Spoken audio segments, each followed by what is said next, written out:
All right, we'd like to call the meeting to order for August 20th. Roll call, please, Ms. Rico. Mrs. Stiff? Mr. Kennedy? Here. Mr. Fitzpatrick? Here. Mrs. Lynn? Here. Mrs. Guerrero-Numer? Here.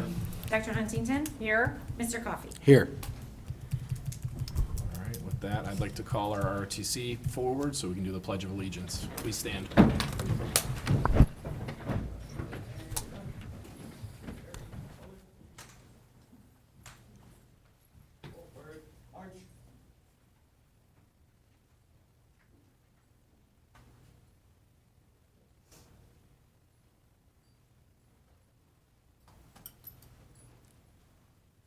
Mark time. March. Right turn. March.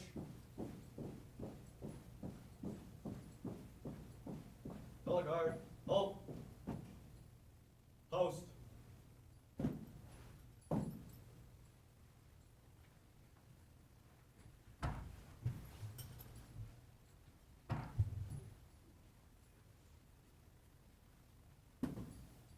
Post. Colors.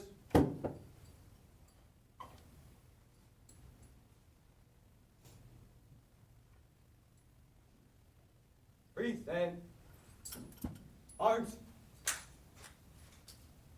I pledge allegiance To the flag of the United States of America and to the republic for which it stands, one nation, under God, indivisible, with liberty and justice for all. Order. Arms. Post.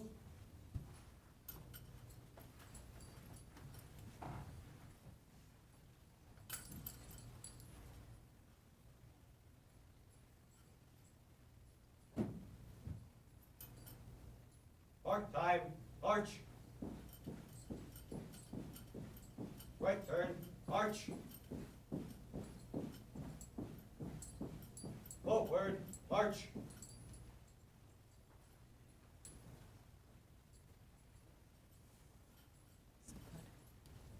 may be seated. All right, I'd like to thank everybody for coming, all of our visitors in person. We have quite a few, excited for that, a lot of good recognition tonight, and for all of those who are tuning in on the live stream.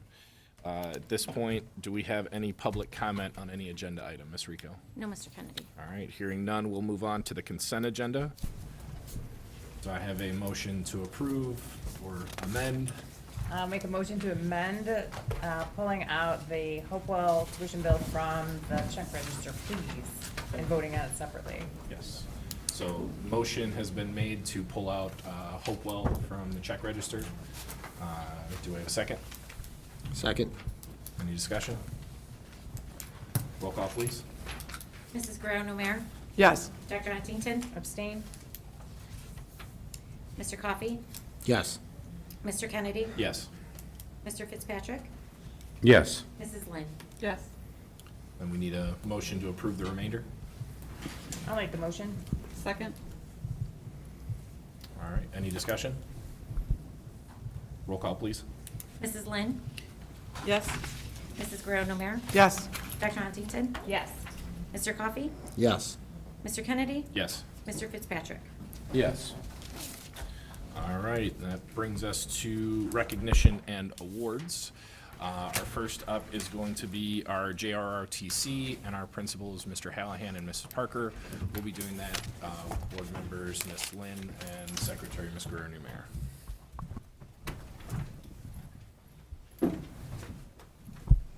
Good evening. I am very grateful to greet you on this evening to celebrate one of our well-established organizations here at JTHS. We're recognizing our JROTC. And this portion will be done a little bit different if you've paid attention to our presentations in the past. Mr. Hallahan and myself will be doing this joint because both of our teams have accomplished so much this year collectively.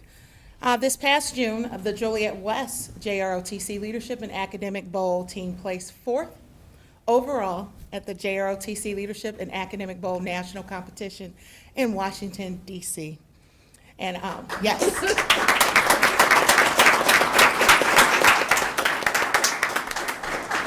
This was not an easy feat, and there was a lot of preparation that took place. So at this time, I'm calling for Sergeant Nathan Atkinson to come, and he's going to share about their preparation as well as their experience while in D.C., and then we're going to turn it over to Central.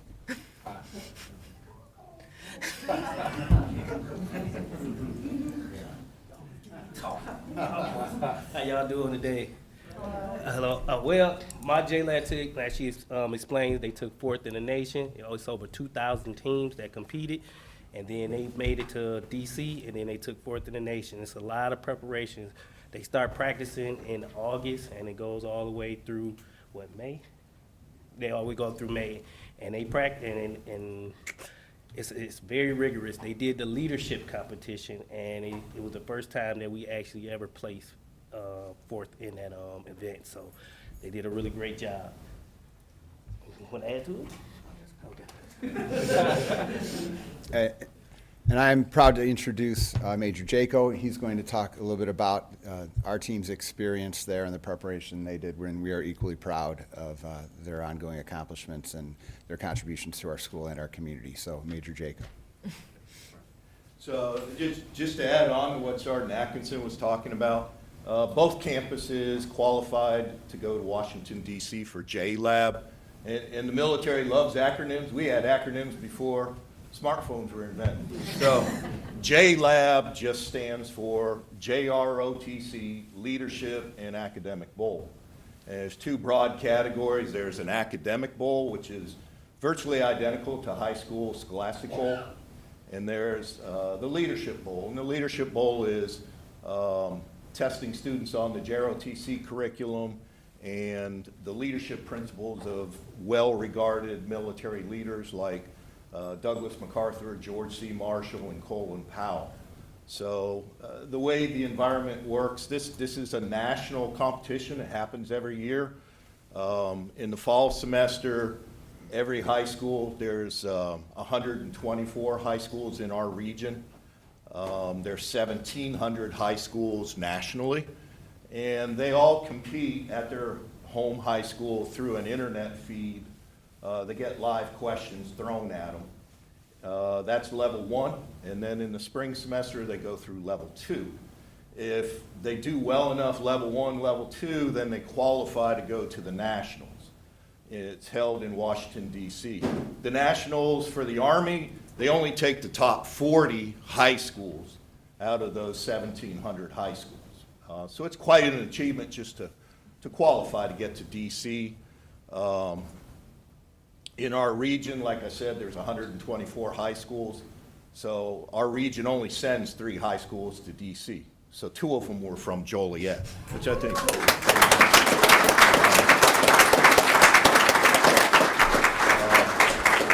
Out in D.C., they're housed at Catholic University of America. They stay in the dormitories, eat in the cafeteria, and they test on campus.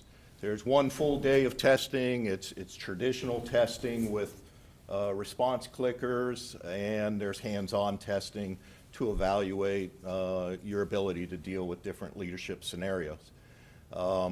In addition to, this is a 4-day event. There's sightseeing, educational sightseeing. Both of our high schools got to go get a Capitol tour from Congresswoman Underwood's office, which was excellent. And obviously seeing the sights. My team, we went in the African American History Museum on Juneteenth, which was unique because they had a lot of special things going on that day. So the competition, like I said, it's great just to even get out there. It's educational, it's recreational, and competitive for sure. The other thing that kind of separated us a little bit, Wes flew out with Colonel White. We drove out, and what teenager doesn't like a road trip, right? So by driving out, that gave us a little more flexibility. We stopped at Harper's Ferry, which is a very historically significant area. We stopped at the Pentagon 9/11 Memorial. We stopped at Gettysburg, and we got to go through the museum, see where Lincoln delivered the Gettysburg Address, tour parts of the battlefield. We got to stop at the Flight 93 Memorial in Pennsylvania. And probably the most important thing is we went to Mr. Ed's Candy Emporium. It's a great activity. It's every year, and this is the first time both leadership teams qualified to go together.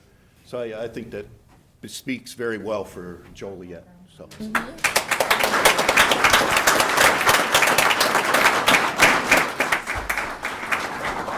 Yeah, thank you both for your leadership and providing this opportunity for our students, and congratulations to you and the students. I think I'm going to have Major Jaco do all of my presentations from now on. I learned something tonight. But honestly, thank you so much. So we're proud to introduce the students at this time from the Joliet Central Campus, the JLab leadership team. Those students are Lauren Barrios. If you can come up, please.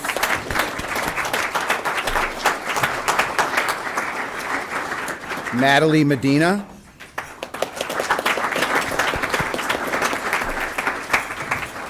Maritza Paz.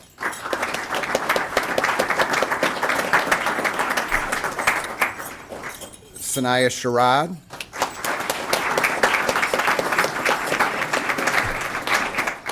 And of course, Major Phil Jaco.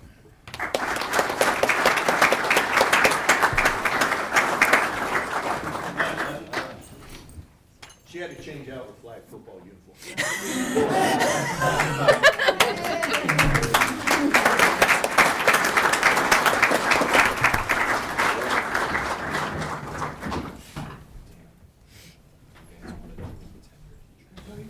That's good, they're short.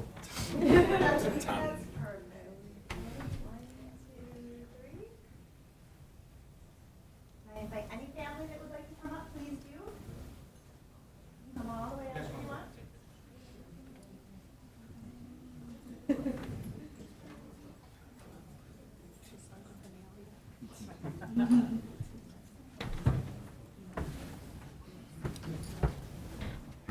Next up is 10-year teachers. Very nice. Sure.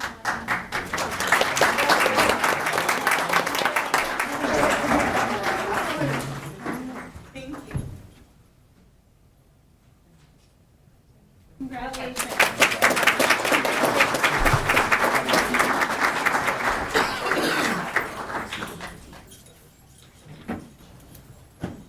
And now for the fourth place champions, Joliet West's JROTC Leadership and Academic Bowl competition competitors, Elena Ardo, Laylene Chavez, Gabriela Herta, and Elijah Zamores.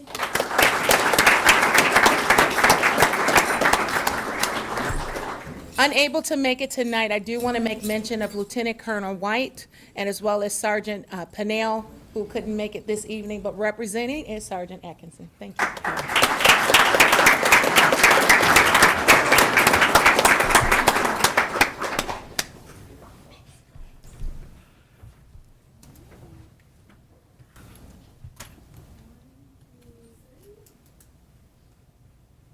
Any family that would like to come up, please do.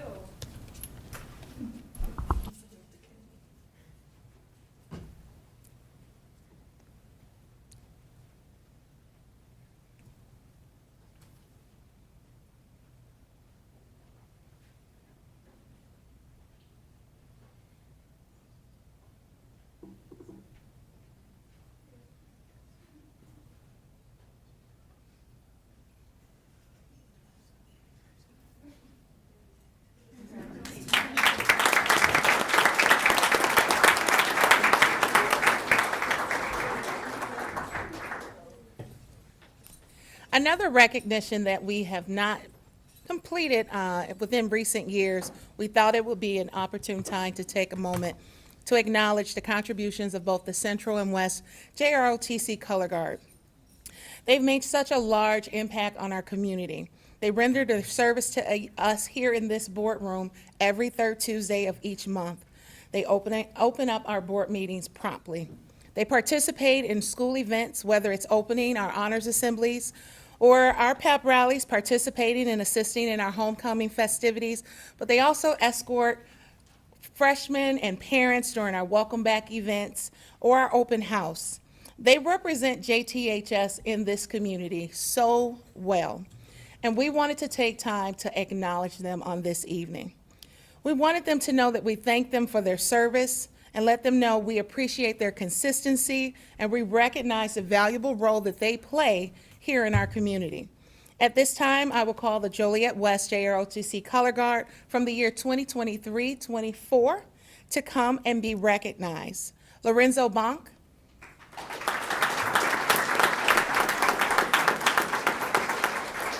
Evan Gebhardt.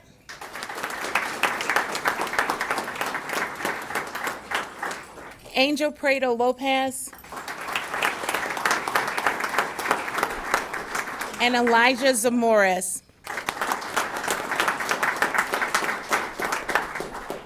Again, Lieutenant Colonel White was unable to make it tonight, as well as Sergeant Pennell, but we have Sergeant Atkinson who will represent again. Thank you so much.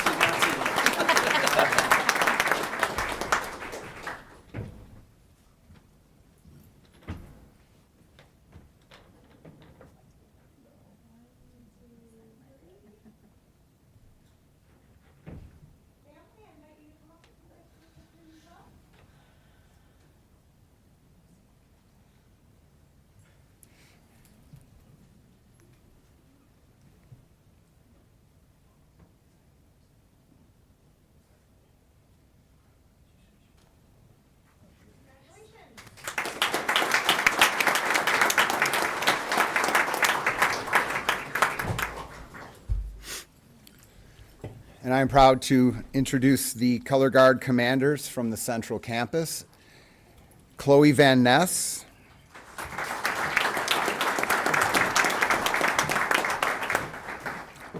And Mia Rosilis.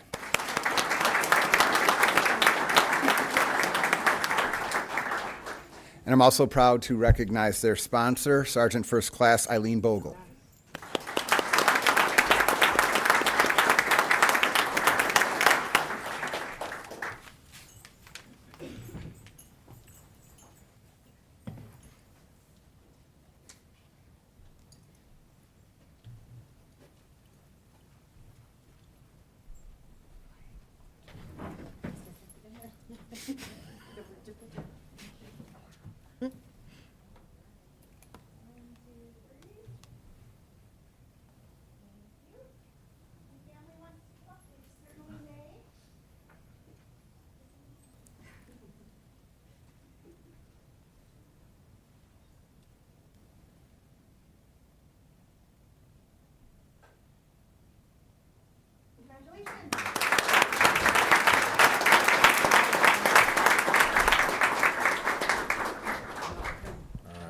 Huge thank you to everyone involved in JRTC.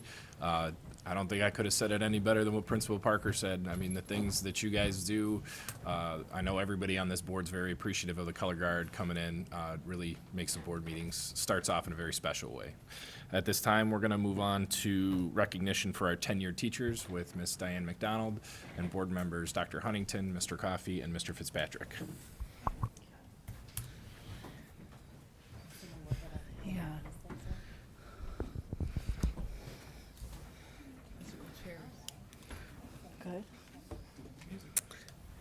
Good evening. It is my great honor to recognize the exceptional high school teachers who have recently completed our new teacher program, and it's a 4-year program, and earned tenure within our district.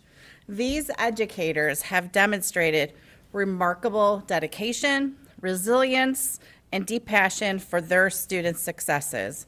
They've not only met and exceeded our expectations, embracing every challenge and working tirelessly to create a supportive inspiring environment for our students. As we celebrate this important milestone, I want to express our sincere appreciation, yes, for their hard work and unwavering commitment to our school community. These teachers have already made a significant impact inside the classroom and out, because you see a lot of them are coaches and activity sponsors. And we're excited to see their continued positive influence they will have in our students' lives. So please join me in congratulating them on this well-deserved achievement.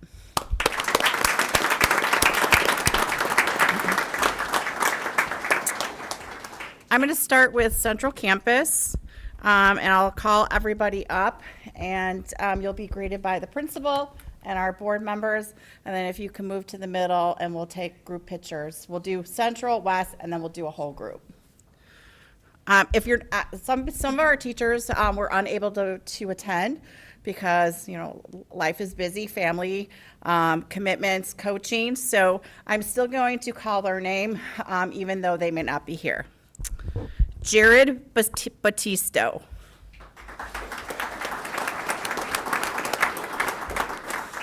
Marissa Cantu. Jordan Conejo.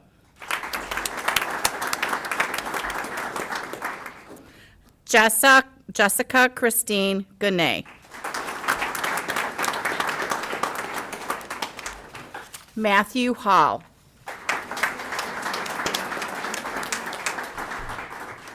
Tom Hart. Carla James.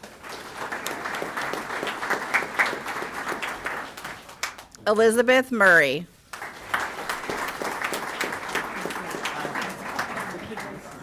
Karina Rodriguez. Amy Salins. Karina Yanis.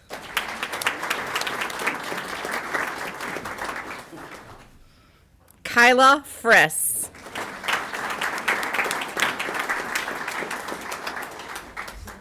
Amber Mitchell.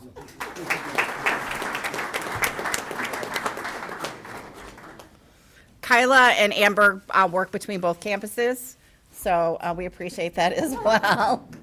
So that's our Central and West, if we could get a picture, or our Central team.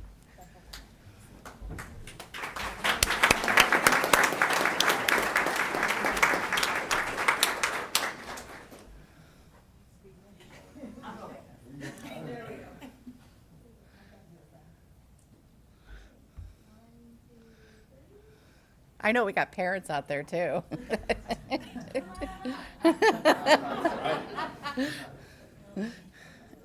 And spouses.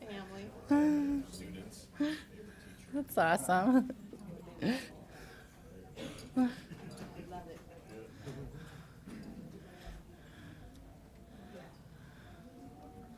right, let's hear it for our Steelmen.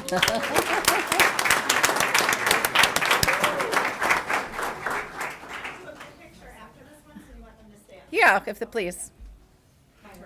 Yes. All right, our West tenured staff. Awais Arain.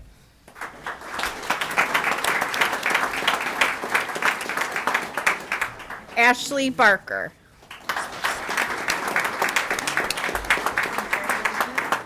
Eric Carlson.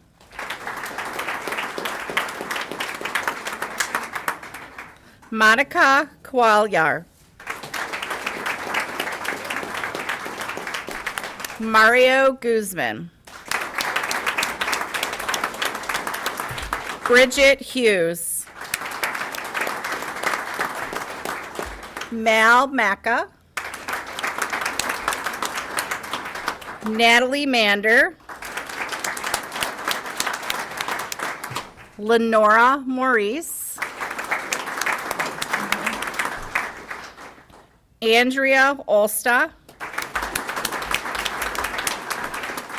Jose Ortiz. And DeAndre Robinson.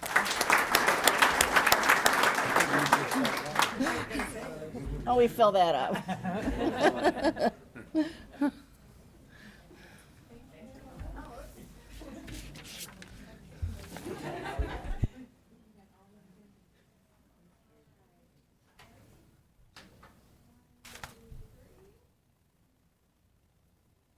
Anybody in the audience? Anyone in the audience?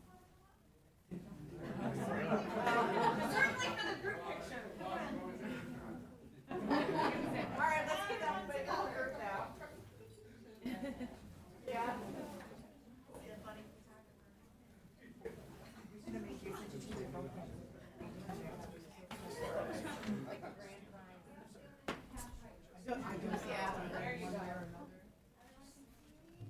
I'm not saying anything, it's just an observation.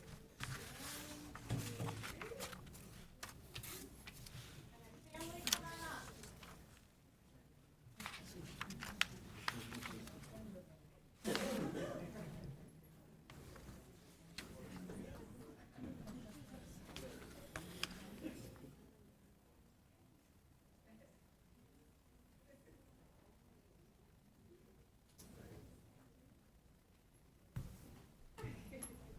Congratulations. Thank you.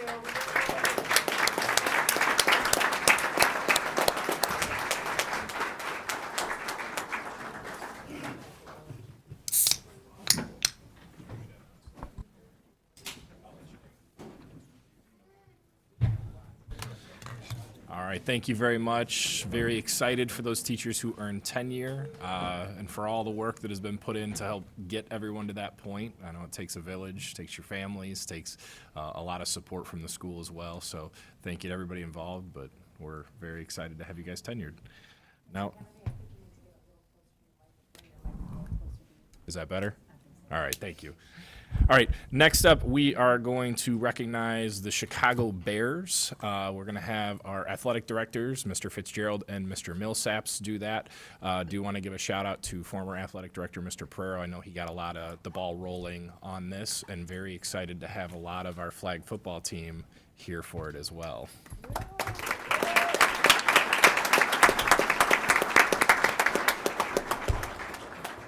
evening, everyone. Tonight, like we heard here, we are here to recognize Chicago Bears and someone specifically who is here with us tonight that I'll get to here in a second. But we really want to recognize Chicago Bears for their generous contributions. Thank you, sir. For their generous contributions to the Joliet Central and Joliet West flag football programs. We also want to thank the school board for approving flag football this year, as it is a new IHSA sport this year, and both of our schools will have programs. So we're very excited about that moving forward. But the Chicago Bears have provided both monetary and equipment donations to help us get our programs off the ground. Joliet Central received 25 home and away jerseys that were donated by head coach Matt Eberflus of the Chicago Bears. Additionally, Joliet Central received a check for $2,500. Excuse me, as well as some equipment that will be great for practices and games. Joliet West received 50 flags as well as 10 footballs for their program, which will be invaluable for their practices and games as well. We want to specifically tonight recognize one person, that is Gustavo Silva. Gustavo leads the Youth, High School, and Girls Flag Football Initiative for the Chicago Bears.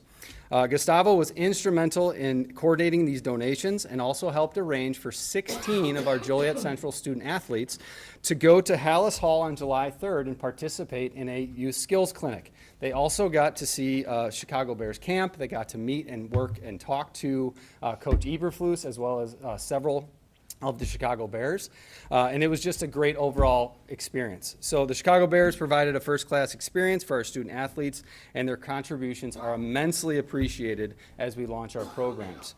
Thank you to Mr. Silva and the Chicago Bears for supporting Joliet Township student athletes and promoting youth sports in our area. Thank you very much.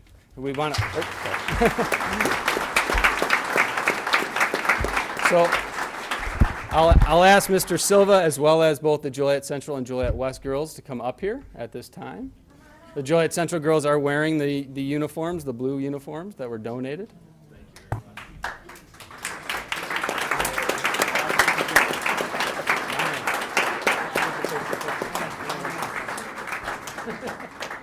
Go ahead. You guys, we got a lot, so. I'm probably gonna, if you don't mind kneeling, a couple of you, and maybe doing like a little bit of a layering if you're taller, you're gonna go in the back. We'll make it work. Both together. So if you're taller in the back, if there's a row that doesn't mind kneeling, if you would please, that would help out a lot. Perfect. We're gonna go over to Priscilla, you can come forward in the center there. Girls, if you can just fill in between, and then just make sure you're not standing beside someone's head, because then you're not in the picture. Move over a little bit this way, I think.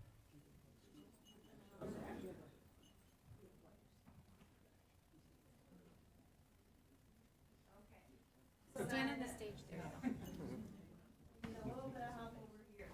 So okay. And then just make sure that you can see me.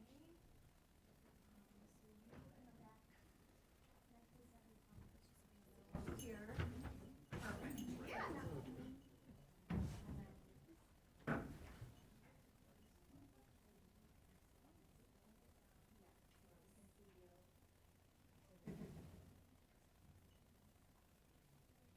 Everyone can see me?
Yeah, we're going to do a recess in here in a minute. I want to thank Mr. Silva again and the Chicago Bears organization for their generous donations. It was such a great donation. Our superintendent has actually converted to a Bears fan. She's no longer going to root for the Packers. So everybody heard it here first. Dr. Carla Guzman is now a lifelong Chicago Bears fan because of this donation. So we thank you for that, Mr. Silva. At this time, we'll take a 5-minute recess without objection to go out and thank and congratulate everybody who has been a part of this.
minute. Those of you who are here for recognition can stay, but you also don't have to. We understand people have busy lives.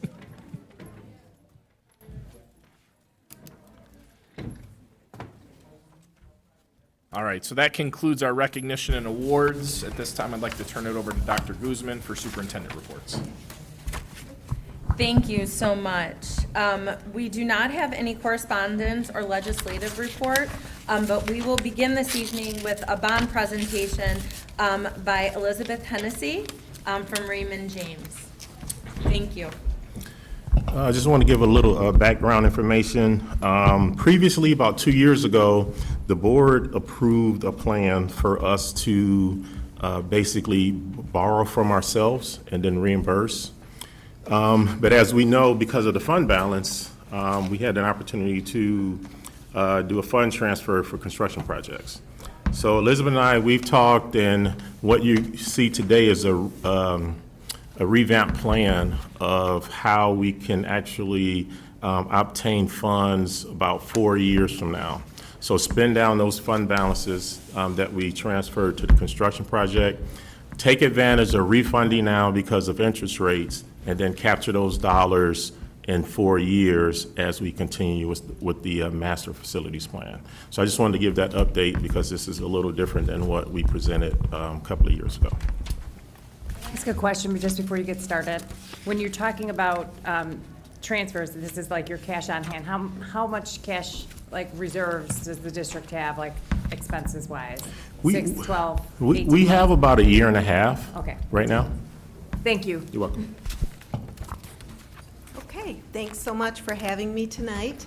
I'm going to start with, you have the presentation in your board packet, and I also handed out a new one. The only difference is that we've got updated interest rates from just yesterday in the hard copy that I just passed out. So, all right, so we're going to start with the market update and the legislative update. So this graph shows interest rates on the y-axis and the years along the x-axis. So what we show is the record, high and low municipal market data. That's what MMD stands for. Those are tax-exempt bond rates for AAA rated bonds versus where we are currently. So the dark line is the 30-year historical average. And you can see that dark line, we refer to it as a yield curve. We typically have short-term interest rates lower than longer-term interest rates. So this is kind of the average for the last 30 years. The red line is where we are as of yesterday. And because the Fed increased interest rates on the short end of the curve 11 times over the last several years to combat inflation, we see that the short-term rates up to about year 4 or 5 are a little bit higher. But when we cross year 4 and go out longer, we can see that rates are lower than that 30-year average for almost all the way across the curve. And right now, we do expect the Fed to reduce rates anywhere from 0.25 to 0.5% of a interest rate in September. So we don't know if it's going to be a quarter point or a half point, but that's kind of what we'll find out as we go into September. And that will coordinate nicely with a possible sale of refunding bonds, what we're talking about tonight. This next graph just gives us a history of that 30-year AAA municipal market data index. It's kind of fun to look at all the various things that have happened since January of '93. But what you can see is, in 2019 through 2021, during the pandemic, at that time, the rates were lowest they've ever been in history. So rates, of course, came up with the Fed increasing the rates through the combating inflation. But if you look at where we are today, we're still kind of lower than the historical average. So I think it kind of puts the interest rates in perspective. This last piece is a new piece of legislation, just so you're aware. It was signed by the governor June 7th of '24. Now, fire prevention safety bonds otherwise known as life safety bonds, are no longer subject to the tax cap. So this isn't something we're talking about issuing bonds tonight about, but it's just for you to know that some of those big projects, roofs, some HVAC things, things that are going to be approved by the State Board of Education as health and life safety, now you can issue bonds for those that are not capped by the debt service extension base. All the bonds that you've issued toward your capital program have all been bonds that don't increase taxes beyond the debt service extension base. It just extends the taxes to pay those bonds. But now, this is kind of revolutionary. This will allow bonds for those specific health, life, safety purposes to be issued outside of the tax cap. The other two things, not that you're looking at referendum, but if you were, any voter-approved bonds are now not subject to the debt limit, and the maximum repayment goes from a maximum of 20 years to 30 years. The last bullet refers to pre-K and kindergarten facilities, which as a high school you don't really care about, so. Okay, financing options. As Dr. Hampton just mentioned, the district updated its fund balance policy to maintain 3 to 6 months of fund balance and has moved forward with transfers from those operating funds to the capital project fund to align with that fund balance policy and provide funds for your capital plan. So this was really wonderful opportunity to put above $86 million in the capital projects fund to dedicate toward your capital facility plan over the next 5 to 6 years. So this resolution was already approved, and it brings those fund balances down accordingly, closer to the fund balance policy, which is around 50% of your annual expenditures. And since you have those funds from your fund balance, you don't need to issue new bonds for capital right now. But, so let's just kind of go through this page 9 and look at your capital funds spending plan and what resources you have already in the capital projects fund with that transfer and other interest earnings to apply to these projects. So here in fiscal year 25, your fund balance in that capital fund is about $99.2 million. Going forward with your budget FY 25 through 28, you're looking at having possibly about $8 million of funds from your operating surplus that you could transfer over as a revenue. And then phase 2 capital expenditures for summer of FY 25 total about $59.7 million. That's this next summer. That leaves the ending fund balance at $47.5. The next year, FY 26, again, transferring $8 million from operating funds, spending on the capital plan of about $29.9 million, taking you down to $25 million. Then we go into FY 27, similarly, transferring $8 million from operating, spending on phase 4 capital plan about $32.4 million. So that really kind of depletes that fund balance. So then we come to FY 28, again, transferring $8 million of revenue, planning in FY 28 to issue about $25 million of these non-referendum bonds towards your capital plan, and that will take care of the $32.6 million phase 5 spending plan in FY 28. So the next part of this presentation, we're going to talk about where that $25 million comes and how what we do today will help you access those dollars in 2028. Okay, so if we go to this next page, we're looking at your outstanding bonds and when they're callable. And each time I meet with you guys, we kind of look at this because when the bonds are currently callable, if interest rates are right, it gives you an opportunity to lower your interest cost and make more room under the tax cap debt service extension base to issue more bonds for new money.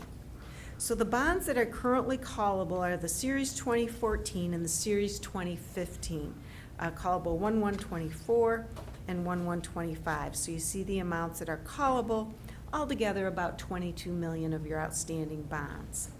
So we're going to look at refunding those bonds and paying them off a little sooner under your debt service extension base to the extent we can to reduce the interest cost and get you more room to issue bonds in the year 28. You will have opportunities in coming years in 27, 28, 29, and 30 to refund bonds if the market's right. We're not looking at those opportunities tonight, but just so you know, those are on the horizon, and we'll come back with more information on those. Okay, so here is the option we're talking about with refunding bonds. So if you look on the left side of the chart, we see the levy year. And in 24, the first column looks at your current debt service extension base. Again, that refers to the amount of debt going back to the year 1994 that you had on the levy. And then CPI was applied to that in 2009. So if you roll those numbers forward, in 24 levy year, we're at $6,725,005. And then it goes up from there. We've assumed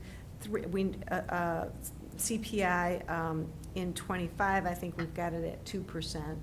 Hard to say what's going to happen. We know in 24 CPI is 3.4%. When you do your levy this fall, you'll be looking at that number. And we'll see as the Fed kind of reduces rates and inflation starts continuing to slow, we're looking maybe at about 2.9% for for levy year 25. Okay, so under the light purple box, we see the proposed October 24 refunding. So this reflects the refunding the debt service from the 2014 and 2015 bonds, which are currently callable, which I just showed you on the prior page, those call dates. So these bonds go out through the year 2033.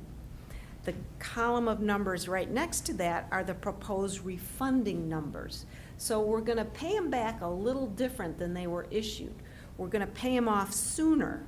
So you can see, like in levy year 24, we're refunding $891,000, but we're going to pay off $1,969,000. And the reason we can do that is because the debt service extension base is getting bigger by CPI, 3.4%, and because we're reducing some of the interest, and we're going to take advantage of that room under the debt service extension base to pay those bonds off. Okay, so that is the payoff, and you see the difference between the refunded and the new debt is about $1.6 million, $1,659,931. So we're going to save the taxpayers on this refunding $1,659,931 based on current interest rates. Okay, so then we go to the year 28. Under the light blue box, it shows proposed 28. With this refunding structure, we're making room in the levy year 27 and 28 to issue bonds so that we can generate $25 million of new money. Okay, so we're creating a window. And then we see the total debt service in the pink box, and then we see the remaining DSEB in the light green. You can see that opens up next after this 28 issue in the year 2032. So that's about 4 or 5 more years after 28. Who knows what the capital plan is going to be out then, but future boards would have the opportunity then in just 4 or 5 more years to issue more bonds if needed. Okay. I think the next page shows this graphically. Whoops, sorry. So the dark blue bars represent the debt payment outstanding plus the refundings. The lighter blue folds in the 2028 issue for $25 million. And then if you look in 2032, you see space under that green line. That green line is that debt service extension base that you can issue more bonds in 2032 as needed. Hopefully I didn't confuse you guys too much with all those numbers and bars. Okay. Okay. So this is option, again, there's two purposes to this refunding: saving money and giving you room in the year 28 to issue $25 million to finish up Phase 5 of your capital plan.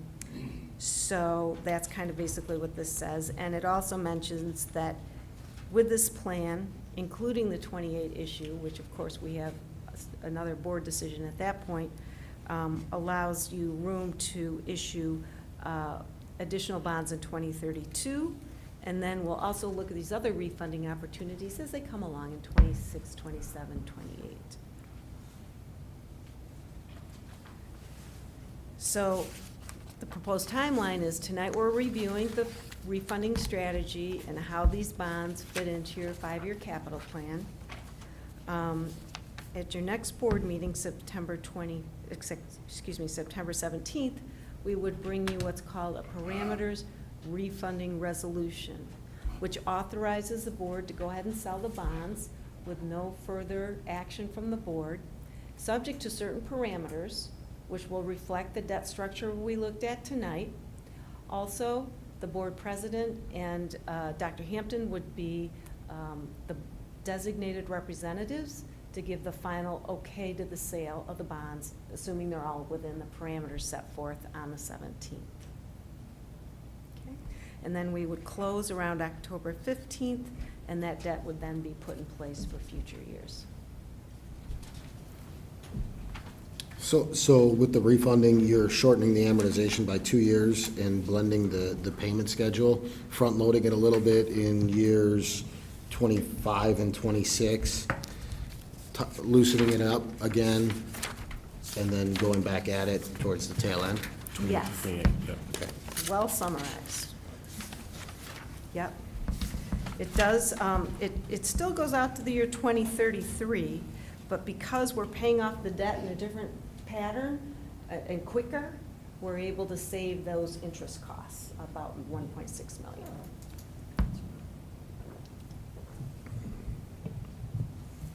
What, on your total present value savings at 376, what rate are you using the 394 to discount?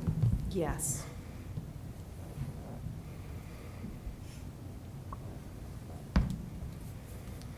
Fantastic questions, Mr. Coffey. Anybody else, any questions, concerns, comments, discussion? What is the interest rate?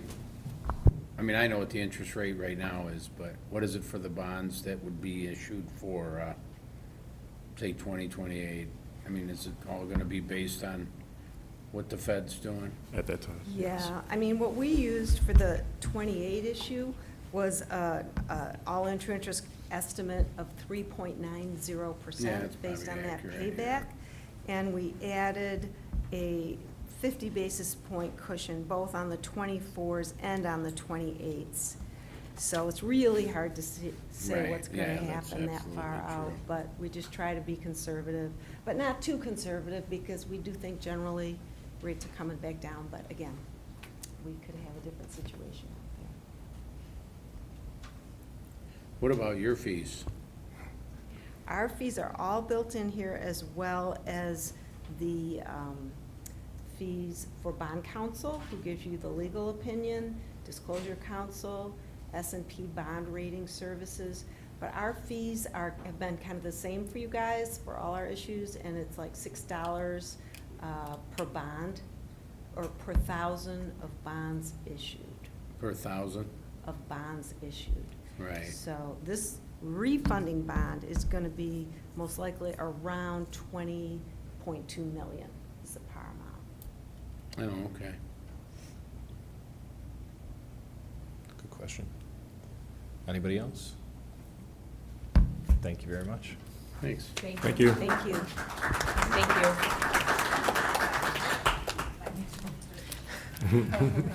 And keeping in the same line, we have our 2024-2025 budget presentation from Dr. Hampton.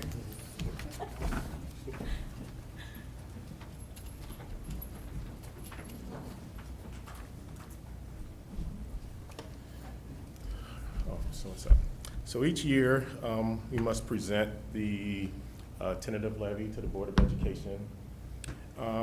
Just talk a little bit about the presentation. And as I talk through this in terms of revenues and expenditures, I will expand on what has occurred over the past 4 years in terms of the completion of all ESSER CARES dollars. We're starting to see an increase now in our corporate personal property rate. Tax was about 36% decrease from 25 million to 16 million. So we're starting to see a lot of corrections coming out of a lot of funding that was out there and available over the past 4 years. So with that, we always start with the mission through our strategic plan. And then we talk about the types of funds, the education fund, operation and maintenance fund, bond and interest. The largest fund is our education fund. Transportation fund, IMRL fund, so that fund is for any staff member who's not certified. We have Social Security fund, site and construction, working cash, tort, and fire and prevention and safety. Sources of revenue, 75.21% from local, which is property taxes, state 18.71%. And you will see a slide here where you will see the increase that we've received in evidence-based funding and where we are in terms of the adequacy rate. And then federal 6.08. Sources of revenues, also Title I, II, and IV, our federal school lunch breakfast grant program, special ed IDEA, Medicaid fee-for-service. We also have, again, the evidence-based funding allocation, Stronger Connections grant. That's new this year. Congratulations to Diane and her team. We also have the school improvement grant. And a lot of these terms you hear throughout the year from other administrators presenting information about the programs and opportunities we have for our students. CT Innovation Grant, and again, the American Rescue Plan, which is the last grant, ends this year, September. So really it's 2 or 3 months remaining. I think we have about 4.2 million we have to spend over the next 3 months. It's already allocated, but then they give us an extension. As long as those funds are obligated, we have until January to actually spend down those funds. Then the Renew American School Grant, again, last year, that's for the EV school bus. We are still in the process of implementation there, where we received 2 EV school buses, microgrid, solar panels for the transportation center. We also submitted another grant, as we know, through the State Board of Education for another 10 EV buses, and we'll see what happens with that. This slide here, we started showing this is because each year General Assembly allocates about $350 million additional dollars to evidence-based funding. So if you see where we were in 2017, roughly 10.8 million, to where we are now at 26.3 million, that's significant. And the purpose of this was to close the funding gap for those schools who need it the most in terms of the way we're funded. So when people say it's working, right? And we utilize these dollars, as you know, and again, through presentations, whether it's staffing, programs for students, opportunities in terms of renovations, all of these dollars are being utilized. We have to report each year how we're spending these dollars or the additional dollars. We're Tier 1 again, which is the highest tier, and right now we're at 78% fully funded, right? The goal was to get to 100%. And there's a large, complicated formula that gets to this, but this is the summary of what we need to know is we were Tier 1 again, and we receive about an additional $1.1 million to utilize. From there, expenditures, salaries and benefits, 66.83%.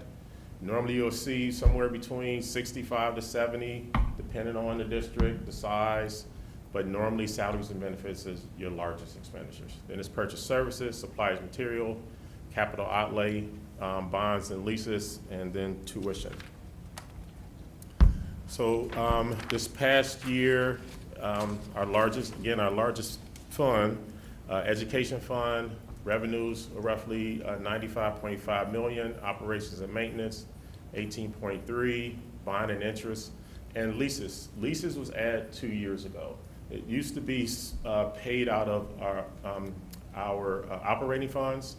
However, through one of the general accounting practices, they then switched that to the bond and interest fund. So we just reallocated funds for bond and interest to pay that off through this fund. And then transportation, 11.6, municipal retirement, Social Security, 5.7, site construction, 19.5, working cash, 1.8, toward immunity, 6.6. You don't see dollars in fire and prevention, and that's done purposely. We like to have the flexibility as a district to spend those dollars how we want to. When you levy for life, health, safety, you only can use it for that. If you levy, just say, let's say for operations and maintenance, I mean, everything we do is life, health, safety anyway. When we start to talk about all of these projects, you have to have that conversation around those components of life, health, safety when you talk about buildings. So you don't see a lot of districts do that, but again, it depends on the structure of how that district is, the size, and so, because when you levy, you still have a max amount that you can levy. So where can you maximize those dollars the most? Outside of now with the new legislation. Expenditures, again, education fund, 89.2, operations and maintenance, 11.2, bond and interest, 8.1, transportation, 7.8, municipal retirement, Social Security, 3.4, site and construction, 11.8, and toward immunity, 5.1. So this past year, total revenues, 170,822,217. Expenditures, 126,933,774, with a surplus of 43,888,444. So again, you're starting to see some things, even if we looked at last year, that total over and under is coming down. And I'll show you another slide, which is this one, and you will see it in 24, 25, when we look at the operating funds. So this is how you really determine the viability of your district, is your operating funds. Some funds are restricted for certain purposes, and then some funds are your operating funds where you can transfer in between. So that total over and under there is $17,285,213 dollars. So when we go into 24, 25, this is what's estimated for this school year. Education fund, 99.9 million. Operations and maintenance, 18 million. Bond and interest, 11.2 million. Transportation, 11.6 million. Municipal retirement, Social Security, roughly 6 million. Site construction, 13.8. Working cash, 1.7 million. Tort, 6.2 million.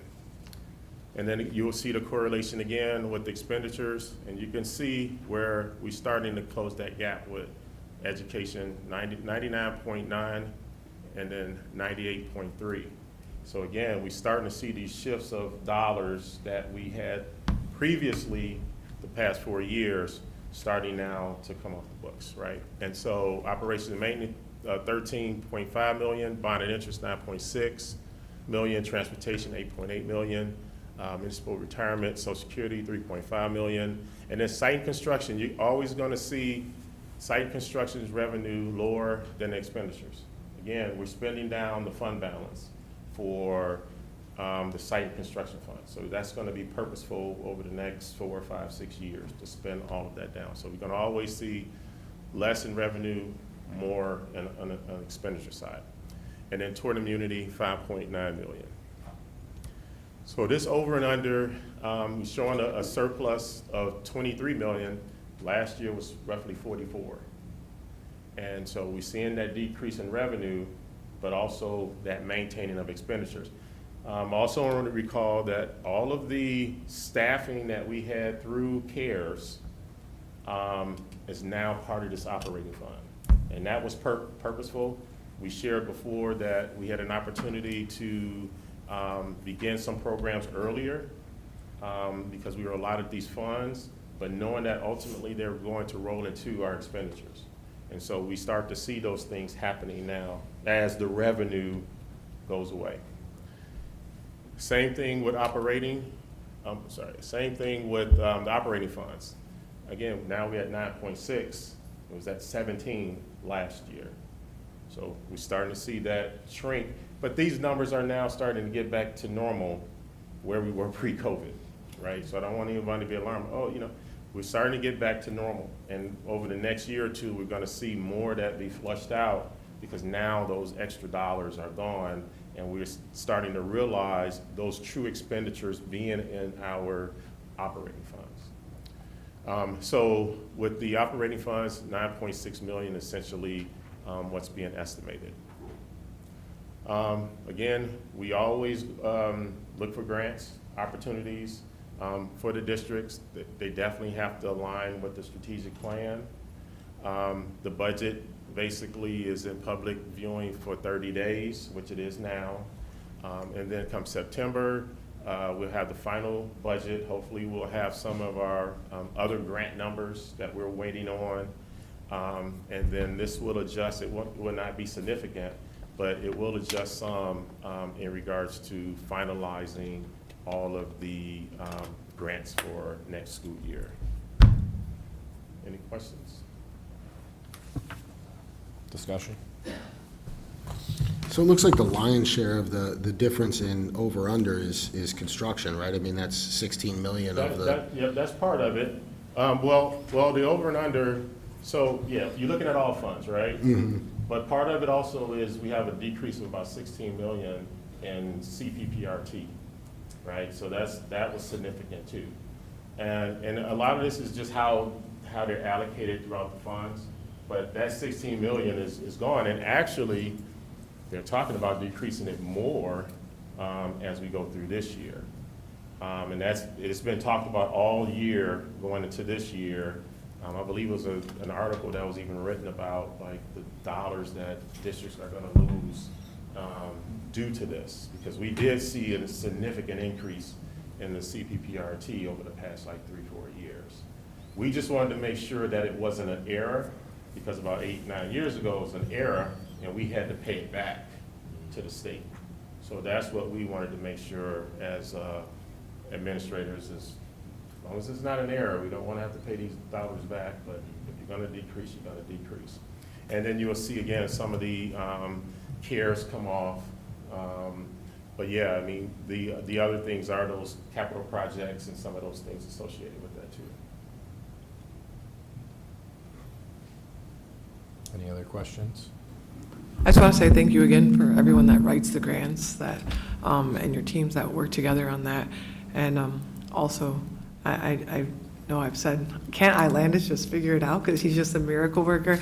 I wanted to thank you for your education a few years ago, just when I was like, can we just have 10 million more social workers? And you explained, everybody just really explained, this CARES money is it's going to eventually run out, and we need to have the dollars to, compensate for that when it's gone. So I just want to say thank you for that too, and figuring that all out together. Absolutely. Thank you. Thank you, Dr. Hampton. Thank you.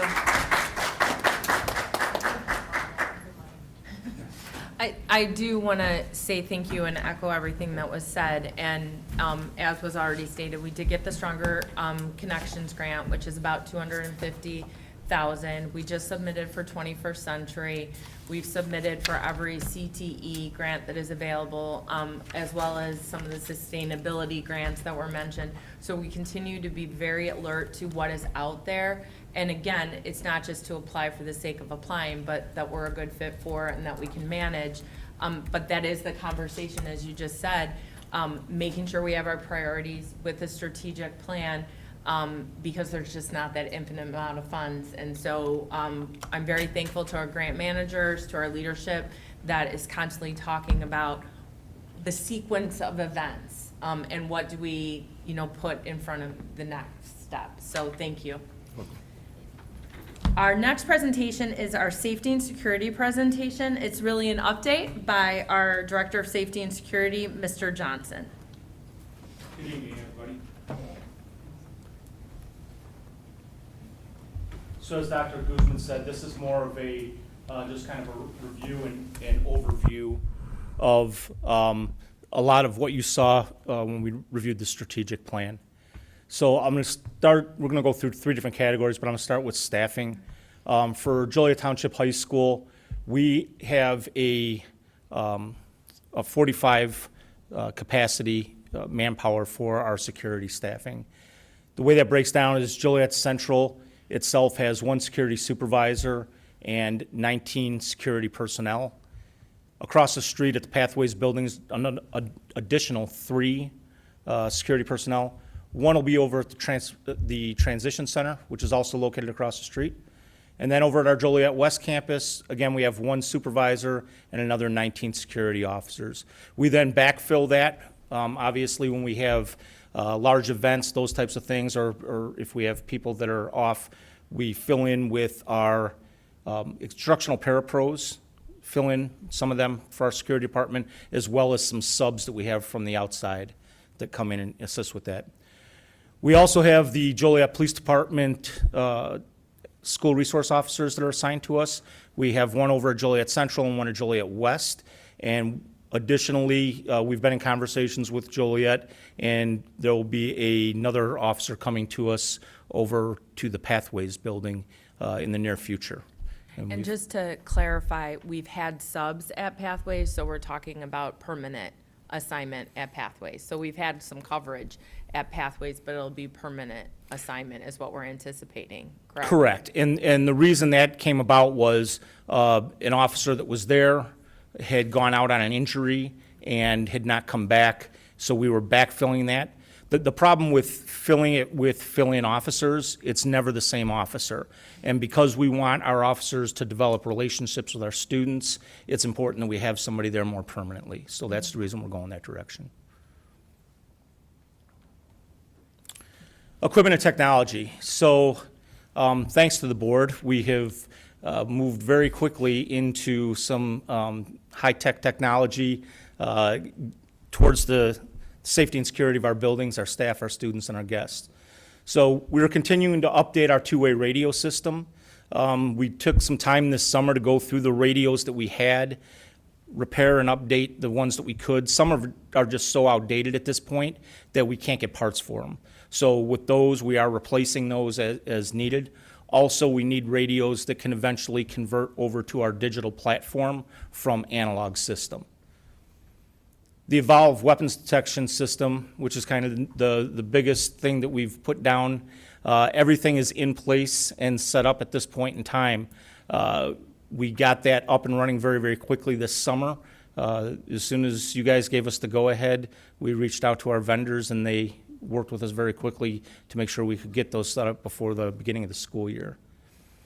The Avigilon video and surveillance systems, again, that is a platform that we are building a lot of our security technology off of. Avigilon cameras. Avigilon also runs our door contacts and our access control system.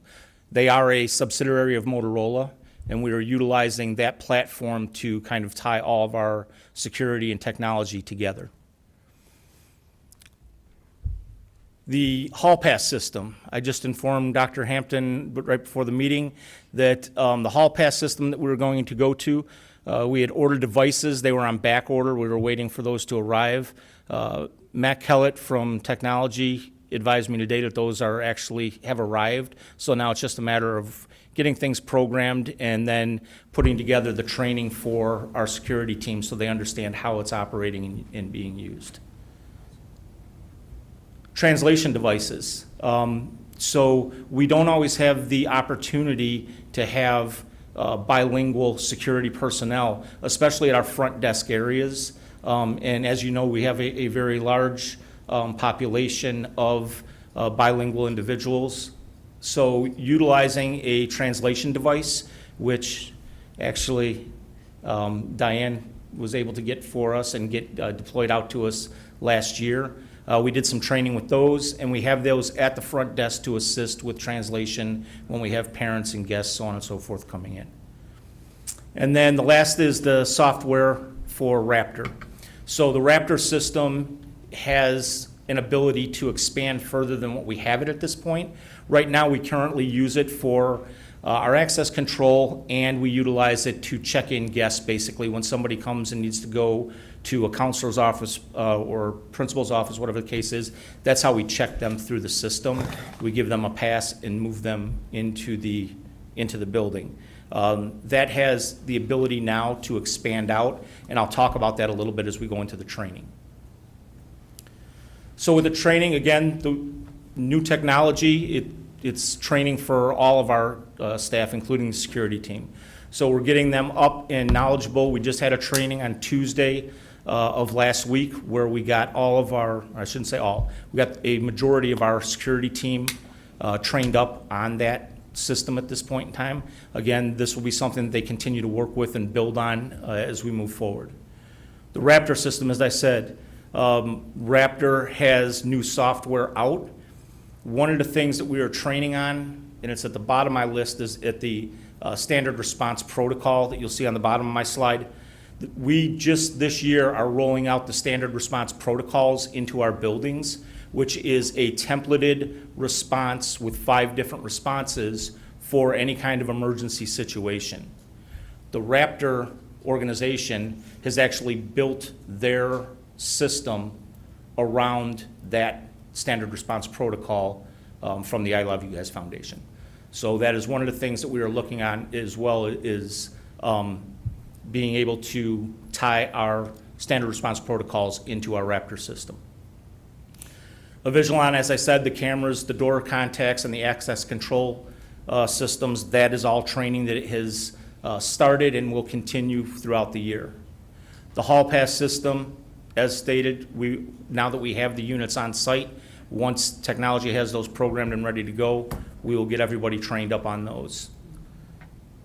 And then one of the things that we are going to be doing this year that's different with our SIP day training is actually through Brett Markham and Steve Locke, they came up with an idea that we could put our security officers in with the deans and do some block training, so to speak, on some of the topics and things that maybe our security team needs a little bit better understanding, and the deans can kind of walk them through that and explain it. And it wouldn't be everyone at once, it would be small groups spread out between the campuses. We'll review again with new radios coming on board, radio protocols and procedures, and we always review our first responder protocols for AED, CPR, Narcan, and stop the bleed for any kind of immediate response. Other than that, the standard response protocols, as I said, that'll be something that it's going to be new to teachers and staff this year, but they've been introduced to it, and now we'll just continue training with that. That's all I have for you. All right. Any discussion, questions, comments? Thank you, Mr. Johnson. Thank you. Have a good evening. Thank you. And we have Mr. Locke and Mr. Markham, or I should say Dr. Markham, sorry about that, for our annual HIB presentation and looking back at last year's data. Good evening, everybody. As Dr. Guzman just said, this is our annual report out from last year's school year on harassment, intimidation, and bullying. So we get the privilege to present this information to you.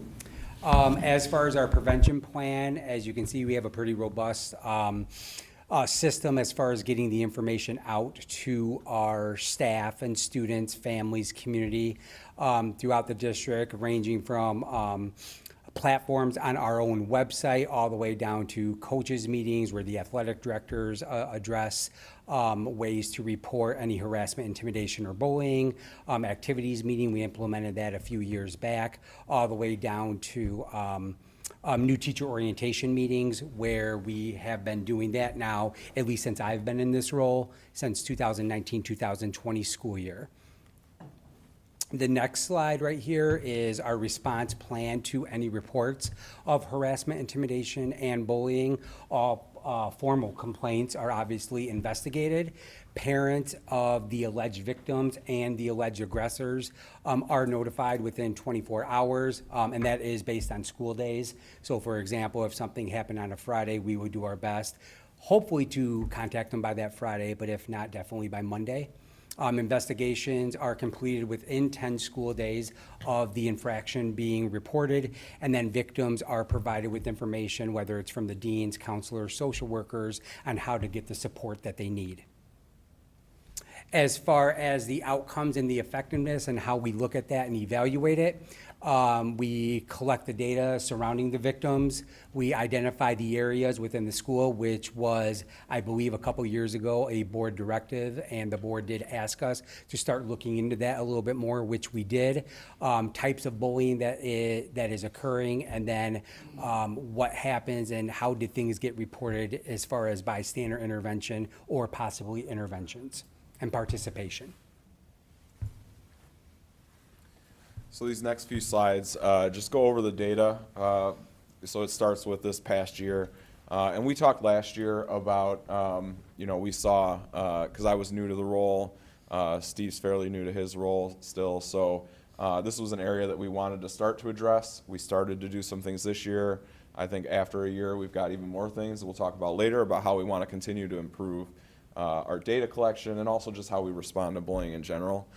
So on this slide, you see the number of cases, the number of students involved in founded cases as aggressors, breakdown by campuses, and then a 3-year trend similar to what I reported out in July.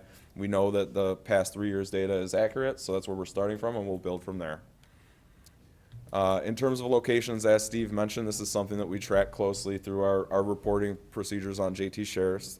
Thanks to Tanya for her help with Steve and I navigating that. That's a job to keep us in line with JTHS, but she's a huge help with that. So just a report out of where incidents are happening. Important to note that on this slide and on the next slide, some incidents happen in multiple locations and for multiple reasons. So we just report those things multiple times. And so recommendations, this is, again, something that we're always trying to improve on is how we're doing this.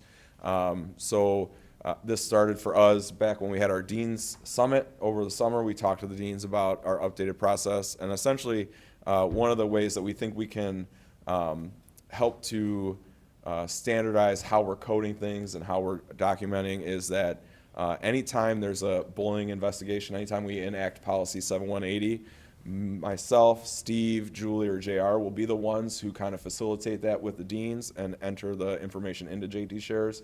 We think that'll help with some of the differences of how we're interpreting things. Having our involvement, fewer people making the decisions should help with that. So we're excited about that. Again, we've spent a lot of time reviewing the administrative procedure, the forms. That's another area where Tanya is a huge help, making those forms fillable so that it's easier and more efficient for our deans. And we're working with the rest of our staff, especially in PPS. Anytime a parent calls, alleges that there's bullying happening, we want it to filter through our offices, again, so we can make sure that we're following that process. So hopefully what you'll see, when you go back to the data slide, there's some inconsistencies with the 3 years that we showed. We hope that by narrowing down who's entering that information that we'll have a more accurate picture, a better picture of what's happening, and just continue to improve this because anybody who's got children in school or works in a school knows that this is an issue that we just need to keep working on and do better on. And as a society, we kind of shifted recently in how we want to respond to this. There's a lot of legislation that's passed recently. So we just want to make sure that we're doing the best we can to support our students. So are you also any type of Title IX infractions and how you're communicating that with your Title IX coordinator? Yeah, so we just got a presentation from the district attorney talking about Title IX. And so that's another policy that we're reviewing with deans and staff to make sure that we're following that all the time. And we actually, I'm sorry, we had the district attorney come in June to meet with all of our district administrators to understand what the changes are with Title IX. You know, as an example, and I think shared it, pervasive and severe. Yeah. It used to be, you know, or, well, no, it used to be and now it's or. And so we made that clarification with our staff as well as our administrators. And that's where those scenario-based and common discussions of how we're determining something's founded and where it falls in the reporting, we're going to continue to talk about that. And so that's a major priority this year. Is there a Title IX coordinator at each building, or is there one for the district? There's both. There's a Title IX coordinator, and then there's the complaint managers that serve at the building. I want to thank you. I know that there's, this is an ongoing priority, and you guys have worked really hard on it, and I appreciate the work you've done. Thank you both. And so our last presentation, Educational Services Credit Recovery, update from Ms. McDonald. Thank you. So this report, this presentation, and then the Summer Bridge and Summer School board reports will bring conclusion to the 23-24 school year. So today's presentation is about credit recovery. So in June, I presented to the board our academic data, our benchmarking data, the impact in our learning labs, and all the supports that we've put in place through our MTSS system at both campuses. So what I'm talking about today is everything that we've put in place after the fact. So when we reference, we're referencing a student that was unsuccessful after all these different potentially interventions, and they have not earned credit in a class. So we always start off with a strategic plan, but these are the beliefs that really tie into and hone to what we put in place for credit recovery. So just to keep in mind that as I go through the data, but every student deserves to be supported. Lifelong learning is necessary to thrive in a continuously changing world. Individuals learn at different rates, different ways, in a variety of settings. Motivation, perseverance, determination, and a growth mindset strengthen the ability of an individual to reach potential, and all people can learn. So those really they capture our beliefs when we talk about credit recovery for our students. So the first program that I'll start with is winter and spring credit recovery. And I structured the slides for the board so that they're consistent in regards to what is the program, who do we target, the timeline, costs, and then how do we evaluate. So starting with winter and spring credit recovery, it is an extension of the semester. So it is after the end of semester 1 and at the end of semester 2. So it's an extension of the semester to allow students to complete a core class for credit. We have a process in place where we communicate with families of students who are in that 50% or higher range within a core class. We do give priority to English and math because of those graduation requirements. So we communicate that. The students who commit to winter or spring credit recovery will come in for 4 days during winter break or 4 days right after the end of the school year and work with our teachers to recoup credit in a core class that they were not successful in. This program is to help keep our students on track for graduation. We fund this through the ARP right now, going into the next school year. Then we would put this into one of our other federal grants. This past year, semester 1, we had 220 credits recovered for semester 1, and semester 2 was 170. A question that the board posed is how do we evaluate the success of this program? So I want to start off with a couple data points. The first one is, like, how often do students repeat this? Do they take advantage of this? So with the help of my team, we have some people that are quite savvy with our Infinite Campus. So the students between winter 2022 and winter 2023, 383 students only repeated it once. We had 38 students that took advantage of credit recovery twice, and we had 4 students that used it 4 times. So I would not say, based on the data, that it's a students take advantage of this. It's not habitual. I also wanted to know is how do they do? So I'm a freshman. I take winter recovery. Then I start off, with semester 2. What does my semester 2 look like?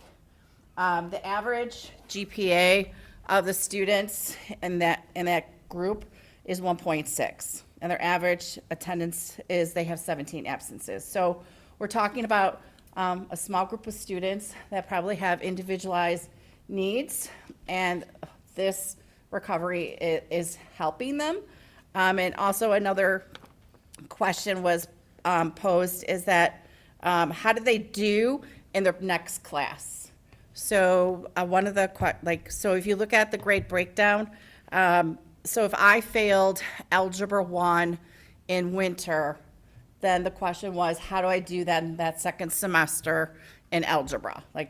Does the recovery really help me with not only my current credit, but also in my future class? And you can see the breakdown of how the students did in their next classes.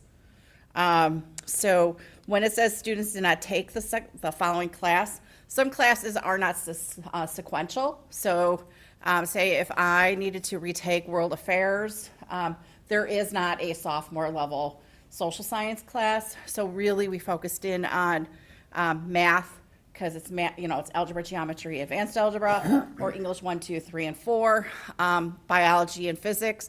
But after physics, chemistry is not required.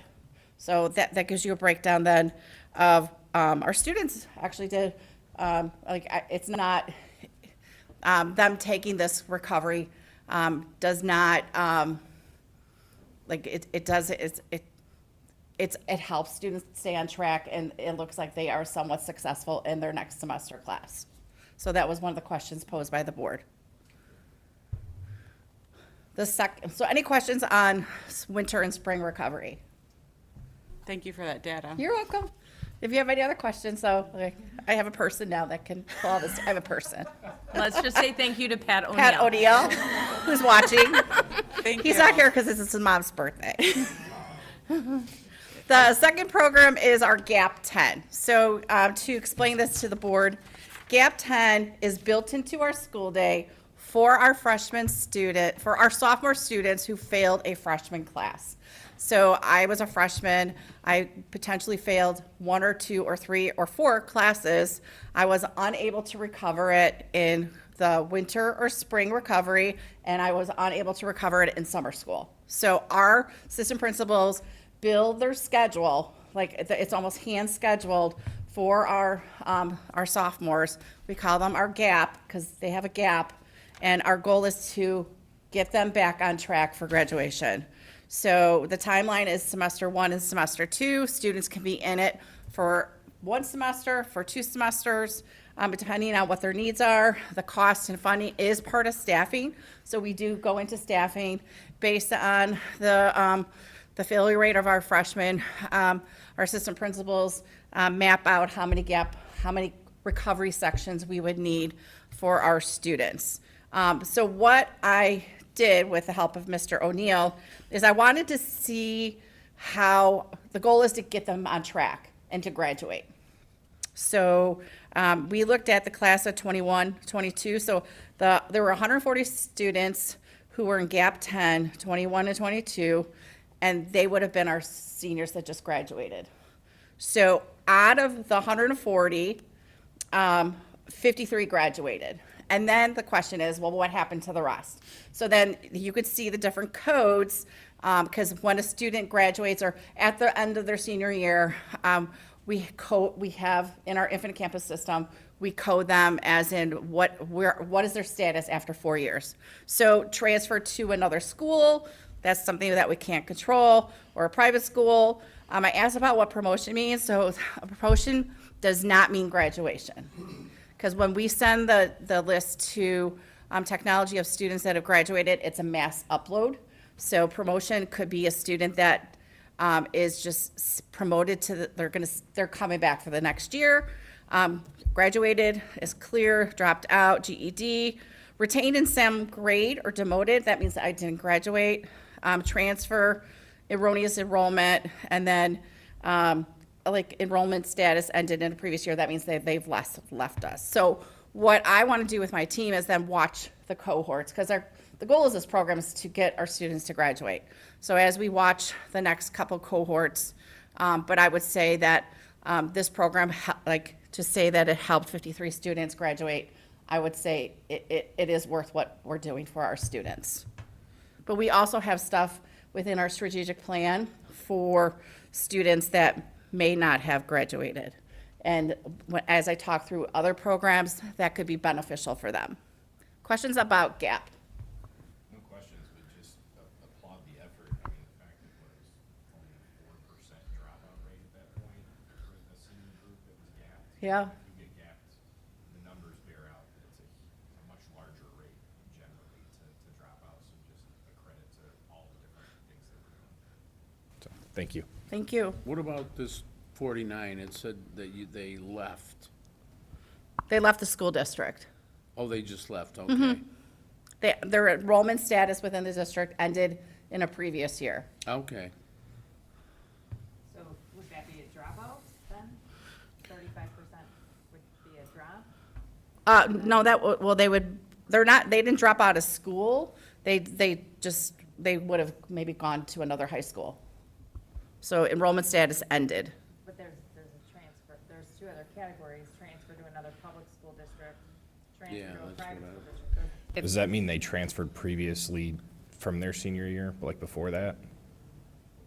I would have to ask the buildings in regards to those codes. I know these are codes that the state requires us to use. So that's a good question that I could follow up with. I mean, that's a big number, so. Yeah, it is. Large number. Which one? Enrollment status? 49, the enrollment Ending, status yeah. ended a previous year. I could find out for you. Yeah. There are times where we don't know where a student Mhm. is. We have to have confirmation. Before we can enter that code. Okay. So I don't have evidence that the student, I'm not the reporter, but if the registrar doesn't have evidence that the student is transferring to a school in Idaho, we can't say they transferred to a school out of the state of Illinois, and a lot of times, unfortunately, No, our typ- parents, they don't Yeah. share that information or confirm it. Right, I mean, typically you would code that as moved, not known to be enrolled, right? And so that's not even on this list, so that's why I was thinking maybe that would be an enrollment status ended. And I because- spoke, I got clarity from the assistant principals. These are, in the past, we had a lot of different codes when we exited. So as we shifted to Infinite Campus several years ago, we cleaned up our codes and we're only using ISBE approved codes. Correct. And students here in 21, 22, we started cleaning that up the next year. Okay. So we I- can delve yeah. into this, but we worked last year and going into this year on attendance codes and these types of codes. So is this 140 students across both campuses? Yes, Okay. district-wide. So 140 students, what's the total FTE? I would be curious to know what the FTE was that, because, right, those kids should have taken and passed the course, so that would be an additional potential FTE, right? Because those kids, somebody has to teach those gap classes, correct? So it's built into the school day. So it's not in addition to, it's part of a teacher's schedule. Right, but if the teacher wasn't teaching the gap classes, they would be teaching some other class. So, like, what was the allocation of full-time equivalent teaching that was dedicated to the gap program? Does that make sense? Yes. It does, and it won't be, because the kids would be scheduled somewhere. So in the past, they would have been scheduled potentially in an elective. And so there might be changes in that. But what I will say, I think to your point, is we don't schedule as tight with GAP because there has to be a certain level of flexibility. So what we can get is, for example, what we're currently expending for GAP, how many staff are GAP teachers for this year and probably last year, and then we can make that part of the presentation going forward, so we can track how many GAP teachers are dedicated to that program each year, so we can follow that trend as well. Yeah, because with the 140 students, I'm not suggesting that 53 graduated isn't a great opportunity, but it's less than half. And, you know, academic return on investment is a thing, especially when we're looking at funding being reduced in other areas. So just something to, I think, more information to gather. Yep, sure. We can add that, so we will delve into the 49 students, and I can either send that in an update email to give clarification, and then also we can, for the current year and the previous year, and we can go back 2 years. Yeah, and our going staffing. to How much staffing at each school, FTE is for GAP. Okay. The next layer of support that we have for our students is called Gateway 1.0. We started this during COVID. Just to be clear that this is an online opportunity outside of the school day for students who are credit deficient or in need of recovery to earn credits towards high school. So we target senior students, so we're starting off this year, and Mrs. McMorris oversees it. We'll be starting after Labor Day, so we'll be targeting senior students between that 14.5 to 15.5 towards, that's where they are right now with their credits. And the timeline of the program is we offer it, students can take these online classes from, I would say, mid-September to probably the end of April, because we want to leave enough time, end of the school year. It is funded through ARP, so this has been very successful. Again, this came from suggestion of a counselor at Central Campus. This past year, we had 125 semester credits earned for our seniors. And then the seniors that were able to graduate because of this program, 31 Central students and 31 West. We also had some 11th graders. Second semester, we opened it up to all students who meet the criteria. So we had 37 semester credits earned by some of our juniors and a few credits earned by some of our sophomores. Again, this is outside of the school day. Students only take one class at a time because they have a full day as well. And this is used through our online Apex curriculum, and our certified teachers work with our students outside the school day. Questions on Gateway 1.0? How many students last year? We had, I don't have the total number. I have that in another presentation, but I can get that for you. So sometimes we have individual students, but we also have individual students who take multiple classes. So it's hard to say like how many total students. I have a spreadsheet that Yeah, I didn't include that. Thanks for that question. take multiple classes. We can follow up with that. Yep, Number of students that who were in the program. participated in- We look at that as a team on a weekly basis too, with enrollment and progress. We can add that for the update. Another program that we started during COVID is Gateway 2.0. So this is a combination of online credit recovery, a lot of social emotional support, and college career readiness. Some of our boards did tours of our Gateway 2.0 classes at both Central and West. So we as in the buildings, identify students who meet the criteria. They pull them out of their full day schedule. They are scheduled into our Gateway 2.0 program, working with 2 teachers, and they focus in on one class at a time. It is through the whole school year. Cost and funding, so it is 2 FTE district-wide. So at Central, they worked with 104 students, 297 credits were earned, and 83 of the 90 seniors graduated. At West, 41 students, 163.5 credits were earned, and 25 out of 38 seniors were graduated. And then our last layer is, this is our second year offering it, is Golden Grads. So it is an extension of Gateway 2.0, and it is an alternative of JJC's early leaver program. Because all the schools within JJC's boundaries have had an increase in need for early leavers. There's been a waiting list the last several years. So our two of our teachers at Central started this program. So we target students who didn't graduate. There's criteria. The teachers meet with them. And it is grant funded. It's sat in ARP this year. For next year, we'll put it into one of our title grants. This summer, we had 71 active students who committed. And out of the 71, 43 graduated. So those are the layers of support that we do after a student doesn't pass a class. Where is Golden Grad held? It's online. It's all online. So the students don't come into the building No. at all? It's all Nope, online? yep.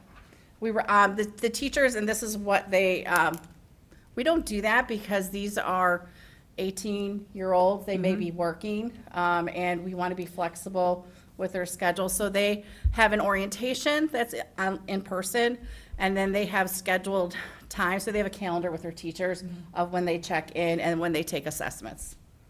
And so is that, it's grant funded, but is that, like, the teacher that teaches it, is that a retiree, or is that somebody that's teaching? It's the these same teachers that outside do of- our Gateway 2.0 class. So it would be outside of the normal hours, or they? This is in the they summer. schedule- Okay, This is summer.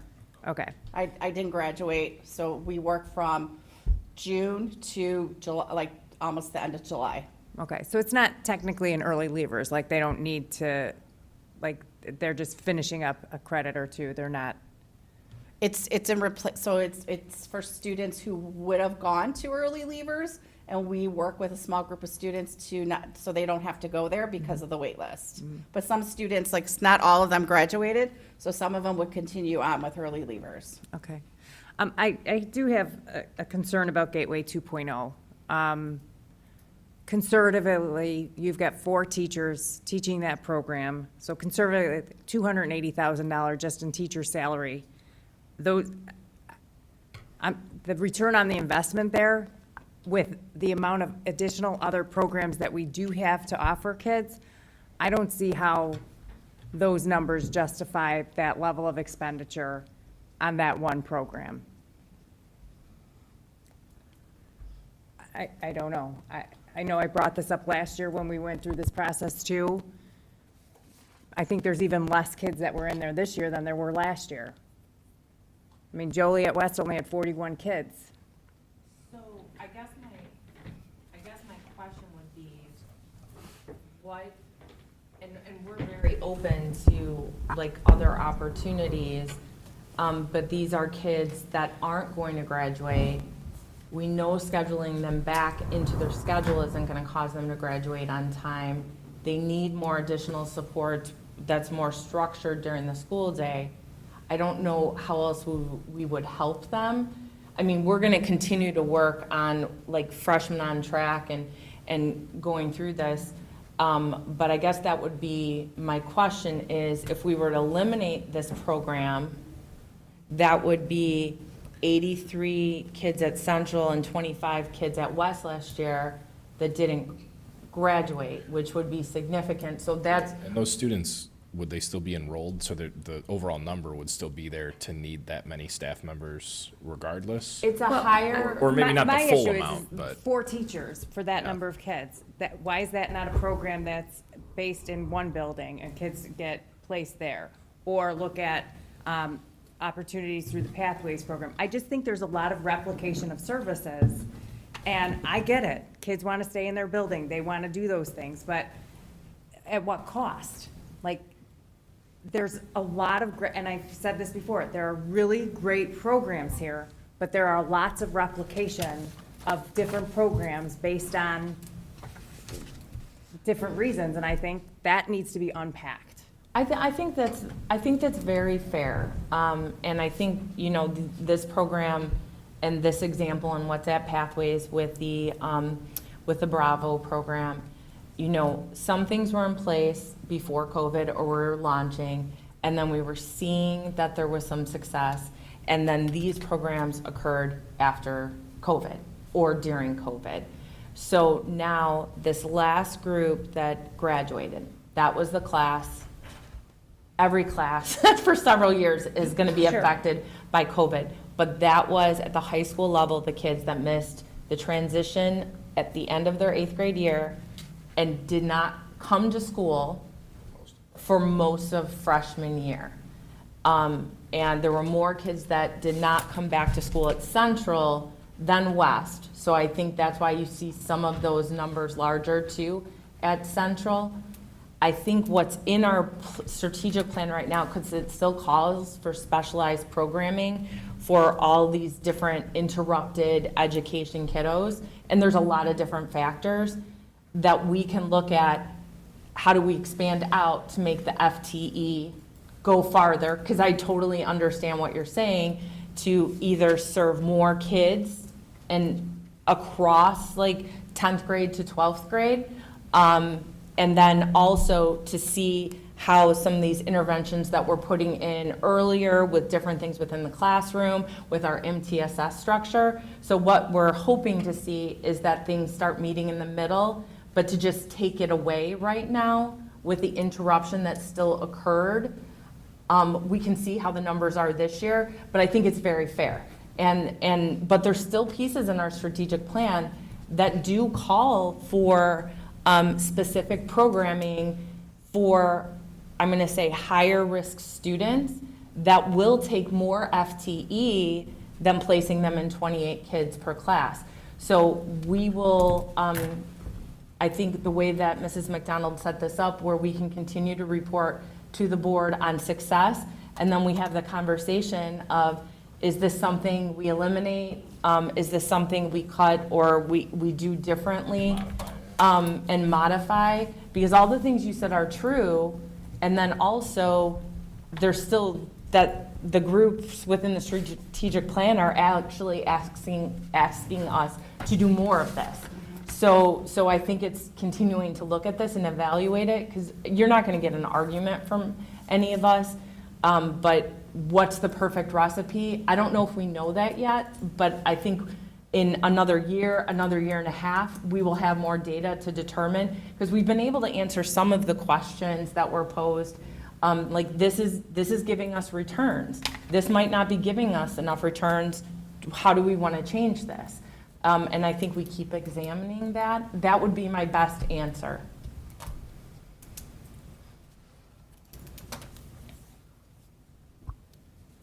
Do we have any other questions, discussion? And we'll follow up with the data that was asked. And then two, we'll have further data, just as a reminder, when we do the school report card data, examining where our graduation rate was for, I'm gonna say, this COVID group that did have that almost 20-month transition that was missing from high school. And I think we're to then going to these cohorts that actually got to experience all 4 years of high school.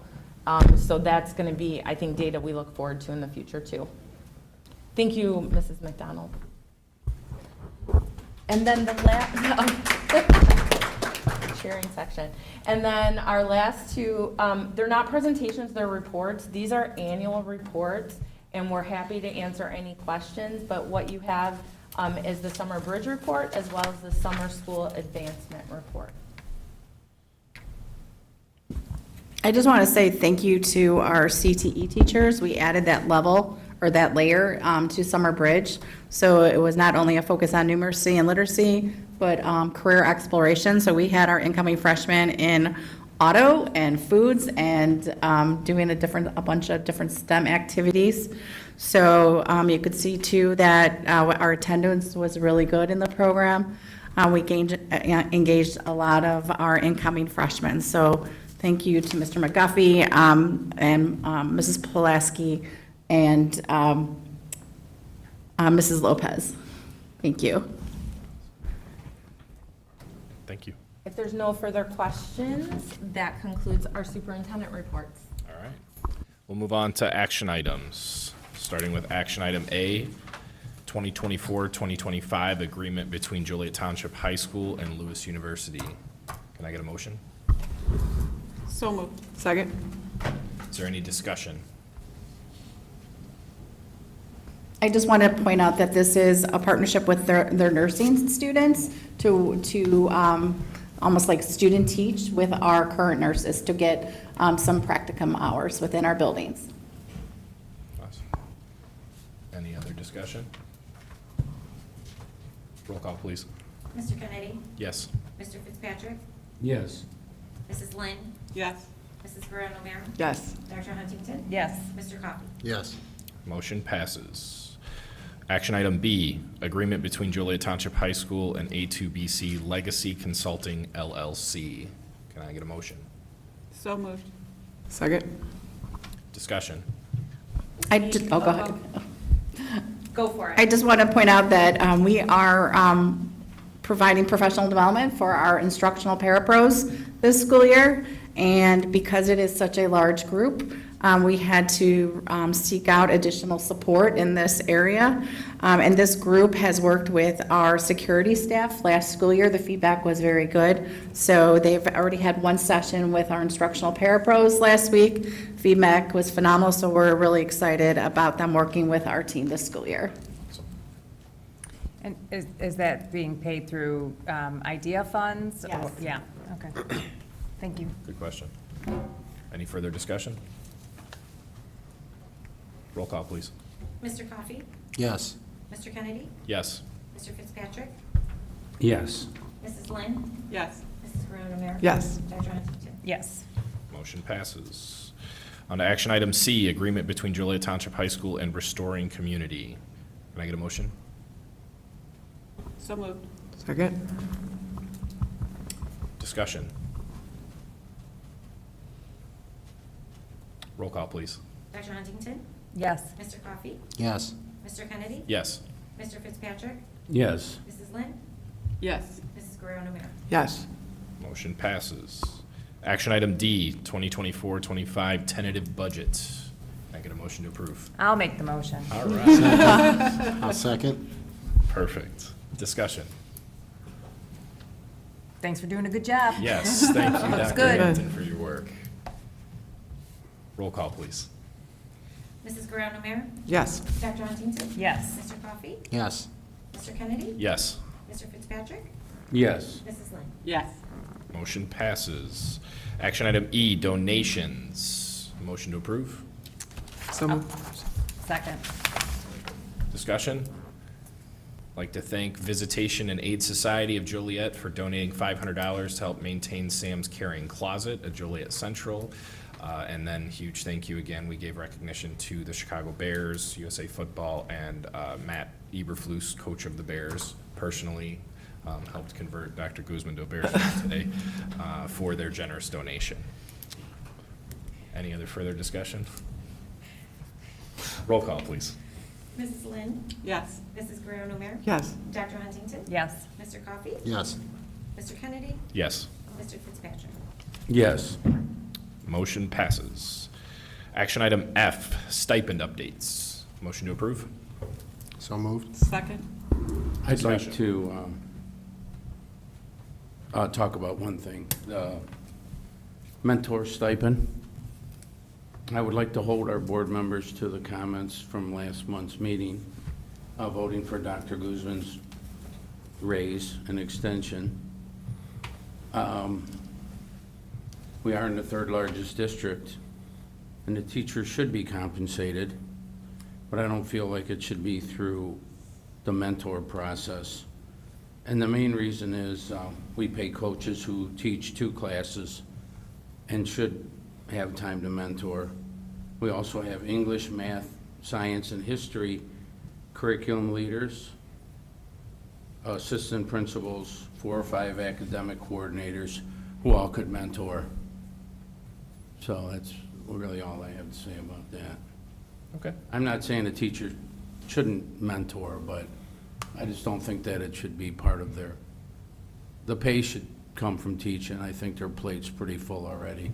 I'm sure we all agree on that. Can I share where this came from, just for the board?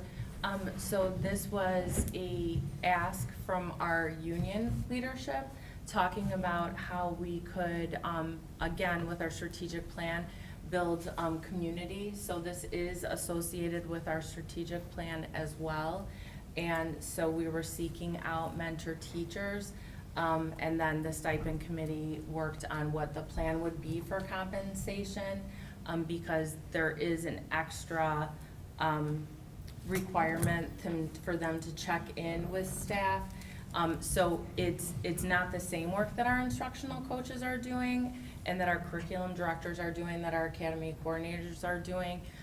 But the goal is that it's gonna create that extra person that's part of their department, who they, is taking them under their wing at meetings and things like that. So I just wanted to explain where it was coming from.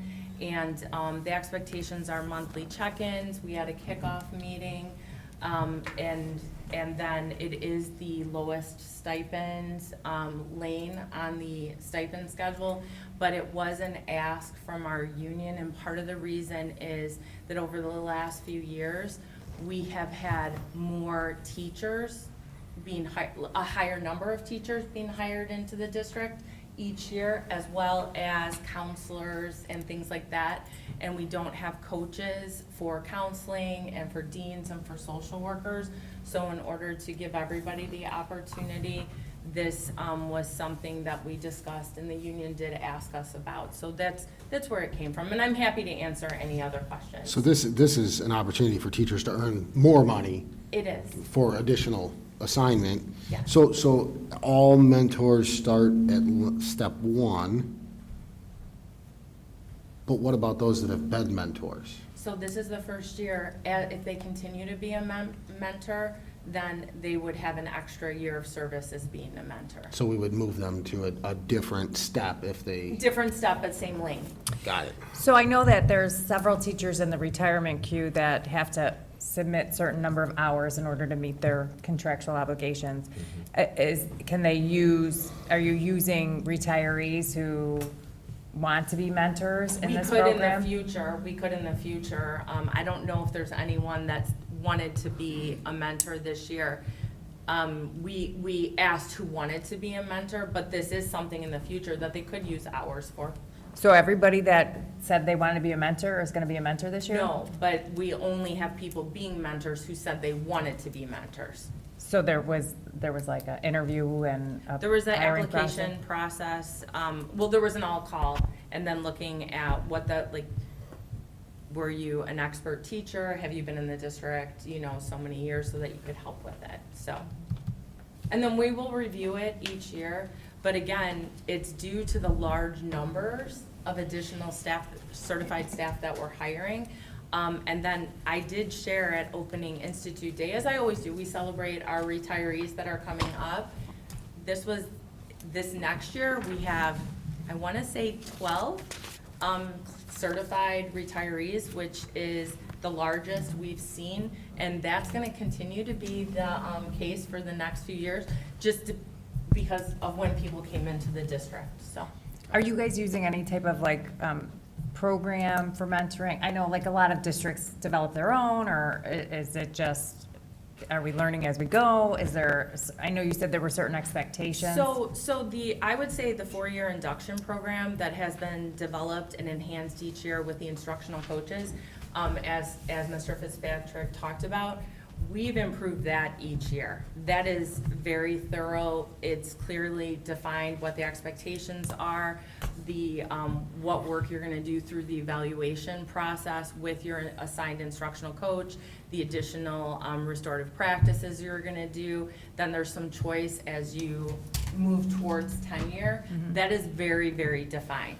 The mentoring, again, this is our first year doing this in a more formalized way.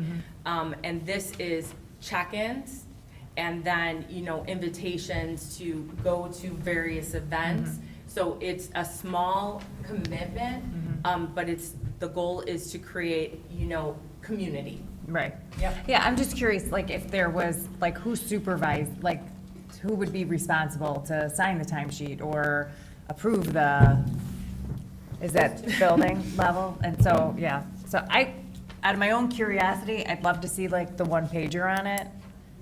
Yeah, okay, Yep. thank you. And I want to say too, we had a very successful first celebration meeting that was very nice for the mentors and mentees that started this summer. Ms. Parker and I are going to meet with a group of mentors at the respective campuses quarterly to hear how things are going and get some feedback from them.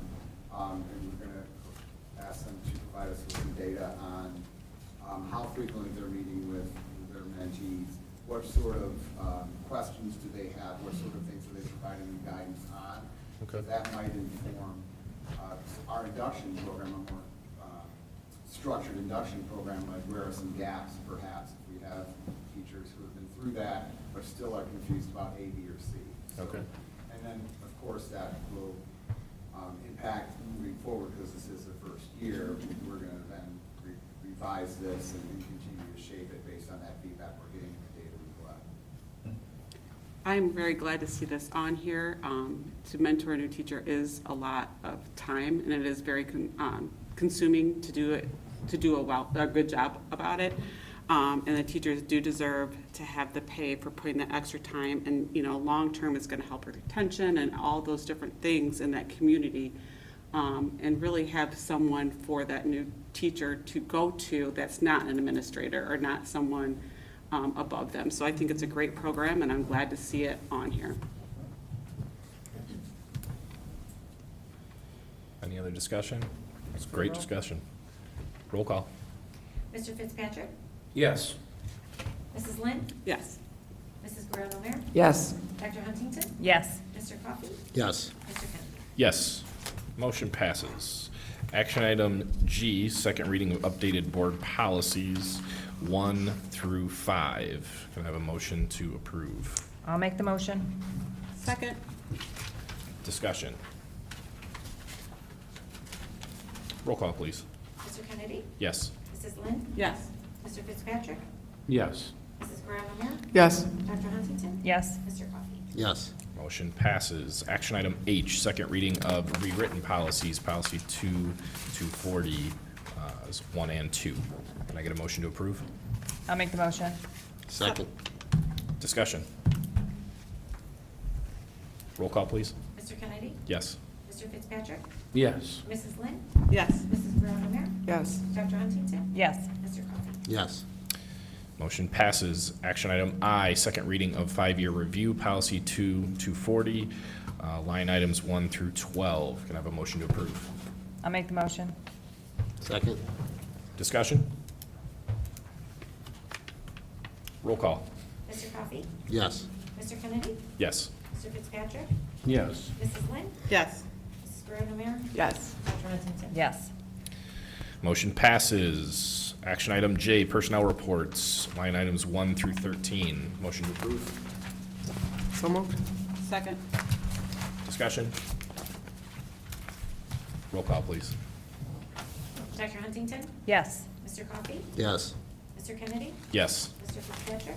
Yes. Mrs. Lynn? Yes. Mrs. Guerrero-Mer? Yes. All right, that concludes our action items. Moving on to unfinished business. Do we have any unfinished business? There's not on the agenda. All right, move on to new business. Any new business? Move on with new business. Nope. Moving on to board reports. I have one. I was just, I wanted to just do a little shout out. I was made aware that we had a teacher at Joliet West win an award, and apparently it was in March, so I just learned of it. She won the Award of Excellence at the 50th Annual ISBE Those Who Excel Banquet, and so I just wanted to do a shout out for Kristen Coppers at Joliet West. Awesome, congratulations. That's fantastic. I have a report. I presented our resolution to the ISB, and they had a vote to do not, or they're, sorry, they had a do not recommend. Their reasoning was the $25 or whatever it may cost at the regional office may cause a financial hardship, And then they also said that it's not required by other elected officials and we shouldn't have anything extra put upon us. There is ways to disagree with it, and you can put forth that. I gotta look into that a little bit more, and then I'll bring it to the board to see if we want to submit a disagree with it. Thank you. Any other board reports? Well, I was at Institute Day and it was awesome. Louise did a great job for breakfast. People were excited to be there. And I did a little informal poll. Who gets up at 5 a.m. and is still excited? Apparently JTHS teachers and staff. And that was pretty cool. And they listened to me ramble for a moment. And I just appreciated all the energy and everybody that was just passionate to be there. And I thought the agenda was excellent. Having the board attorney, come out and speak to all the all of our policies are important, but key policies that teachers and staff need to be aware of, the trauma-informed education, and, it was a great agenda, and I just loved being there. Thank you. Oh yeah, Matt and I also attended the new teacher training. It was great to see all these excited new faces, and there was a lot of enthusiasm in the group, and it was nice to meet everybody. I saw your pictures, but I didn't see a picture of you up at the podium. Yeah, what happened there? It's from this week. Wait till Friday. Okay. Oh, okay, the update. All right. Now Fair. we'll find one. Fair. It's still updating, still updating. We'll make sure it's in there, right, Christine? Ms. Rico, did you want to speak briefly on the booster outing that's coming up? Sure. The athletic boosters golf outing is September 8th. We are in need of golfers and sponsorships. So we'd love to see anybody or everyone come out and support, but if you can't be there, support in some way. So thank you very much. Is it 18 holes, Tanya? It is. Can we make a separate lane for those of us who only do 9? I'll take that up with Steve. All right, thank you. And you can still come and support, because I don't golf. And so there's still an option to do things like that. And we'll make sure that we have information to out to the board. Thank you. I think we got a flyer. Yep. Yeah. Thank you. So some of the thank yous were already taken care of, but thank you for the board members that were able to come. I know August is a very busy time, and everybody was getting their kids off to school and getting their own things up and running, so we really appreciate the support. I also want to say thank you to our staff that worked our welcome back weeks, that continued to work hard on getting kids and families into our schools.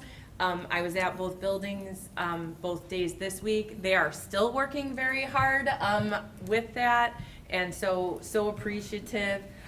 Thank you to our buildings and grounds staff and our assistant principals. They're working on facilities, and thank you to all our staff. With all the construction going on, and Dr. Hampton did a great job updating our staff during the Institute Day on what are we doing and why is there construction, and so I think everybody knows, and we thanked everyone for their patience. And sometimes chillers go out and they don't work, and this weekend our staff was monitoring West Campus. Thanks to the weather for working with us this week, but also our buildings and maintenance staff were running around like crazy, and that's after the storms they were already running around crazy with, so thank you to them. And we have our black and gold and our blue and gold celebrations on Friday this week at both campuses, so that's a great opportunity to come out to one of the campuses if your time allows. Or those of you at home to come see our athletes and some of our activities, and so that's exciting. And good start to the school year, and we're looking forward to the rest, so thank you. I have one more thing to add. Sorry, lots of reports. For your freshman orientation, I've been trying to convince my daughter to join clubs and stuff, and she always gives me a hard time. And after she came home from freshman orientation, she's like, I want to join all these clubs and do tryouts. So thank you to whatever you guys said to her, because it did make a difference. So if it impacted her, I'm sure it impacted a lot of students. Good. Any other board reports?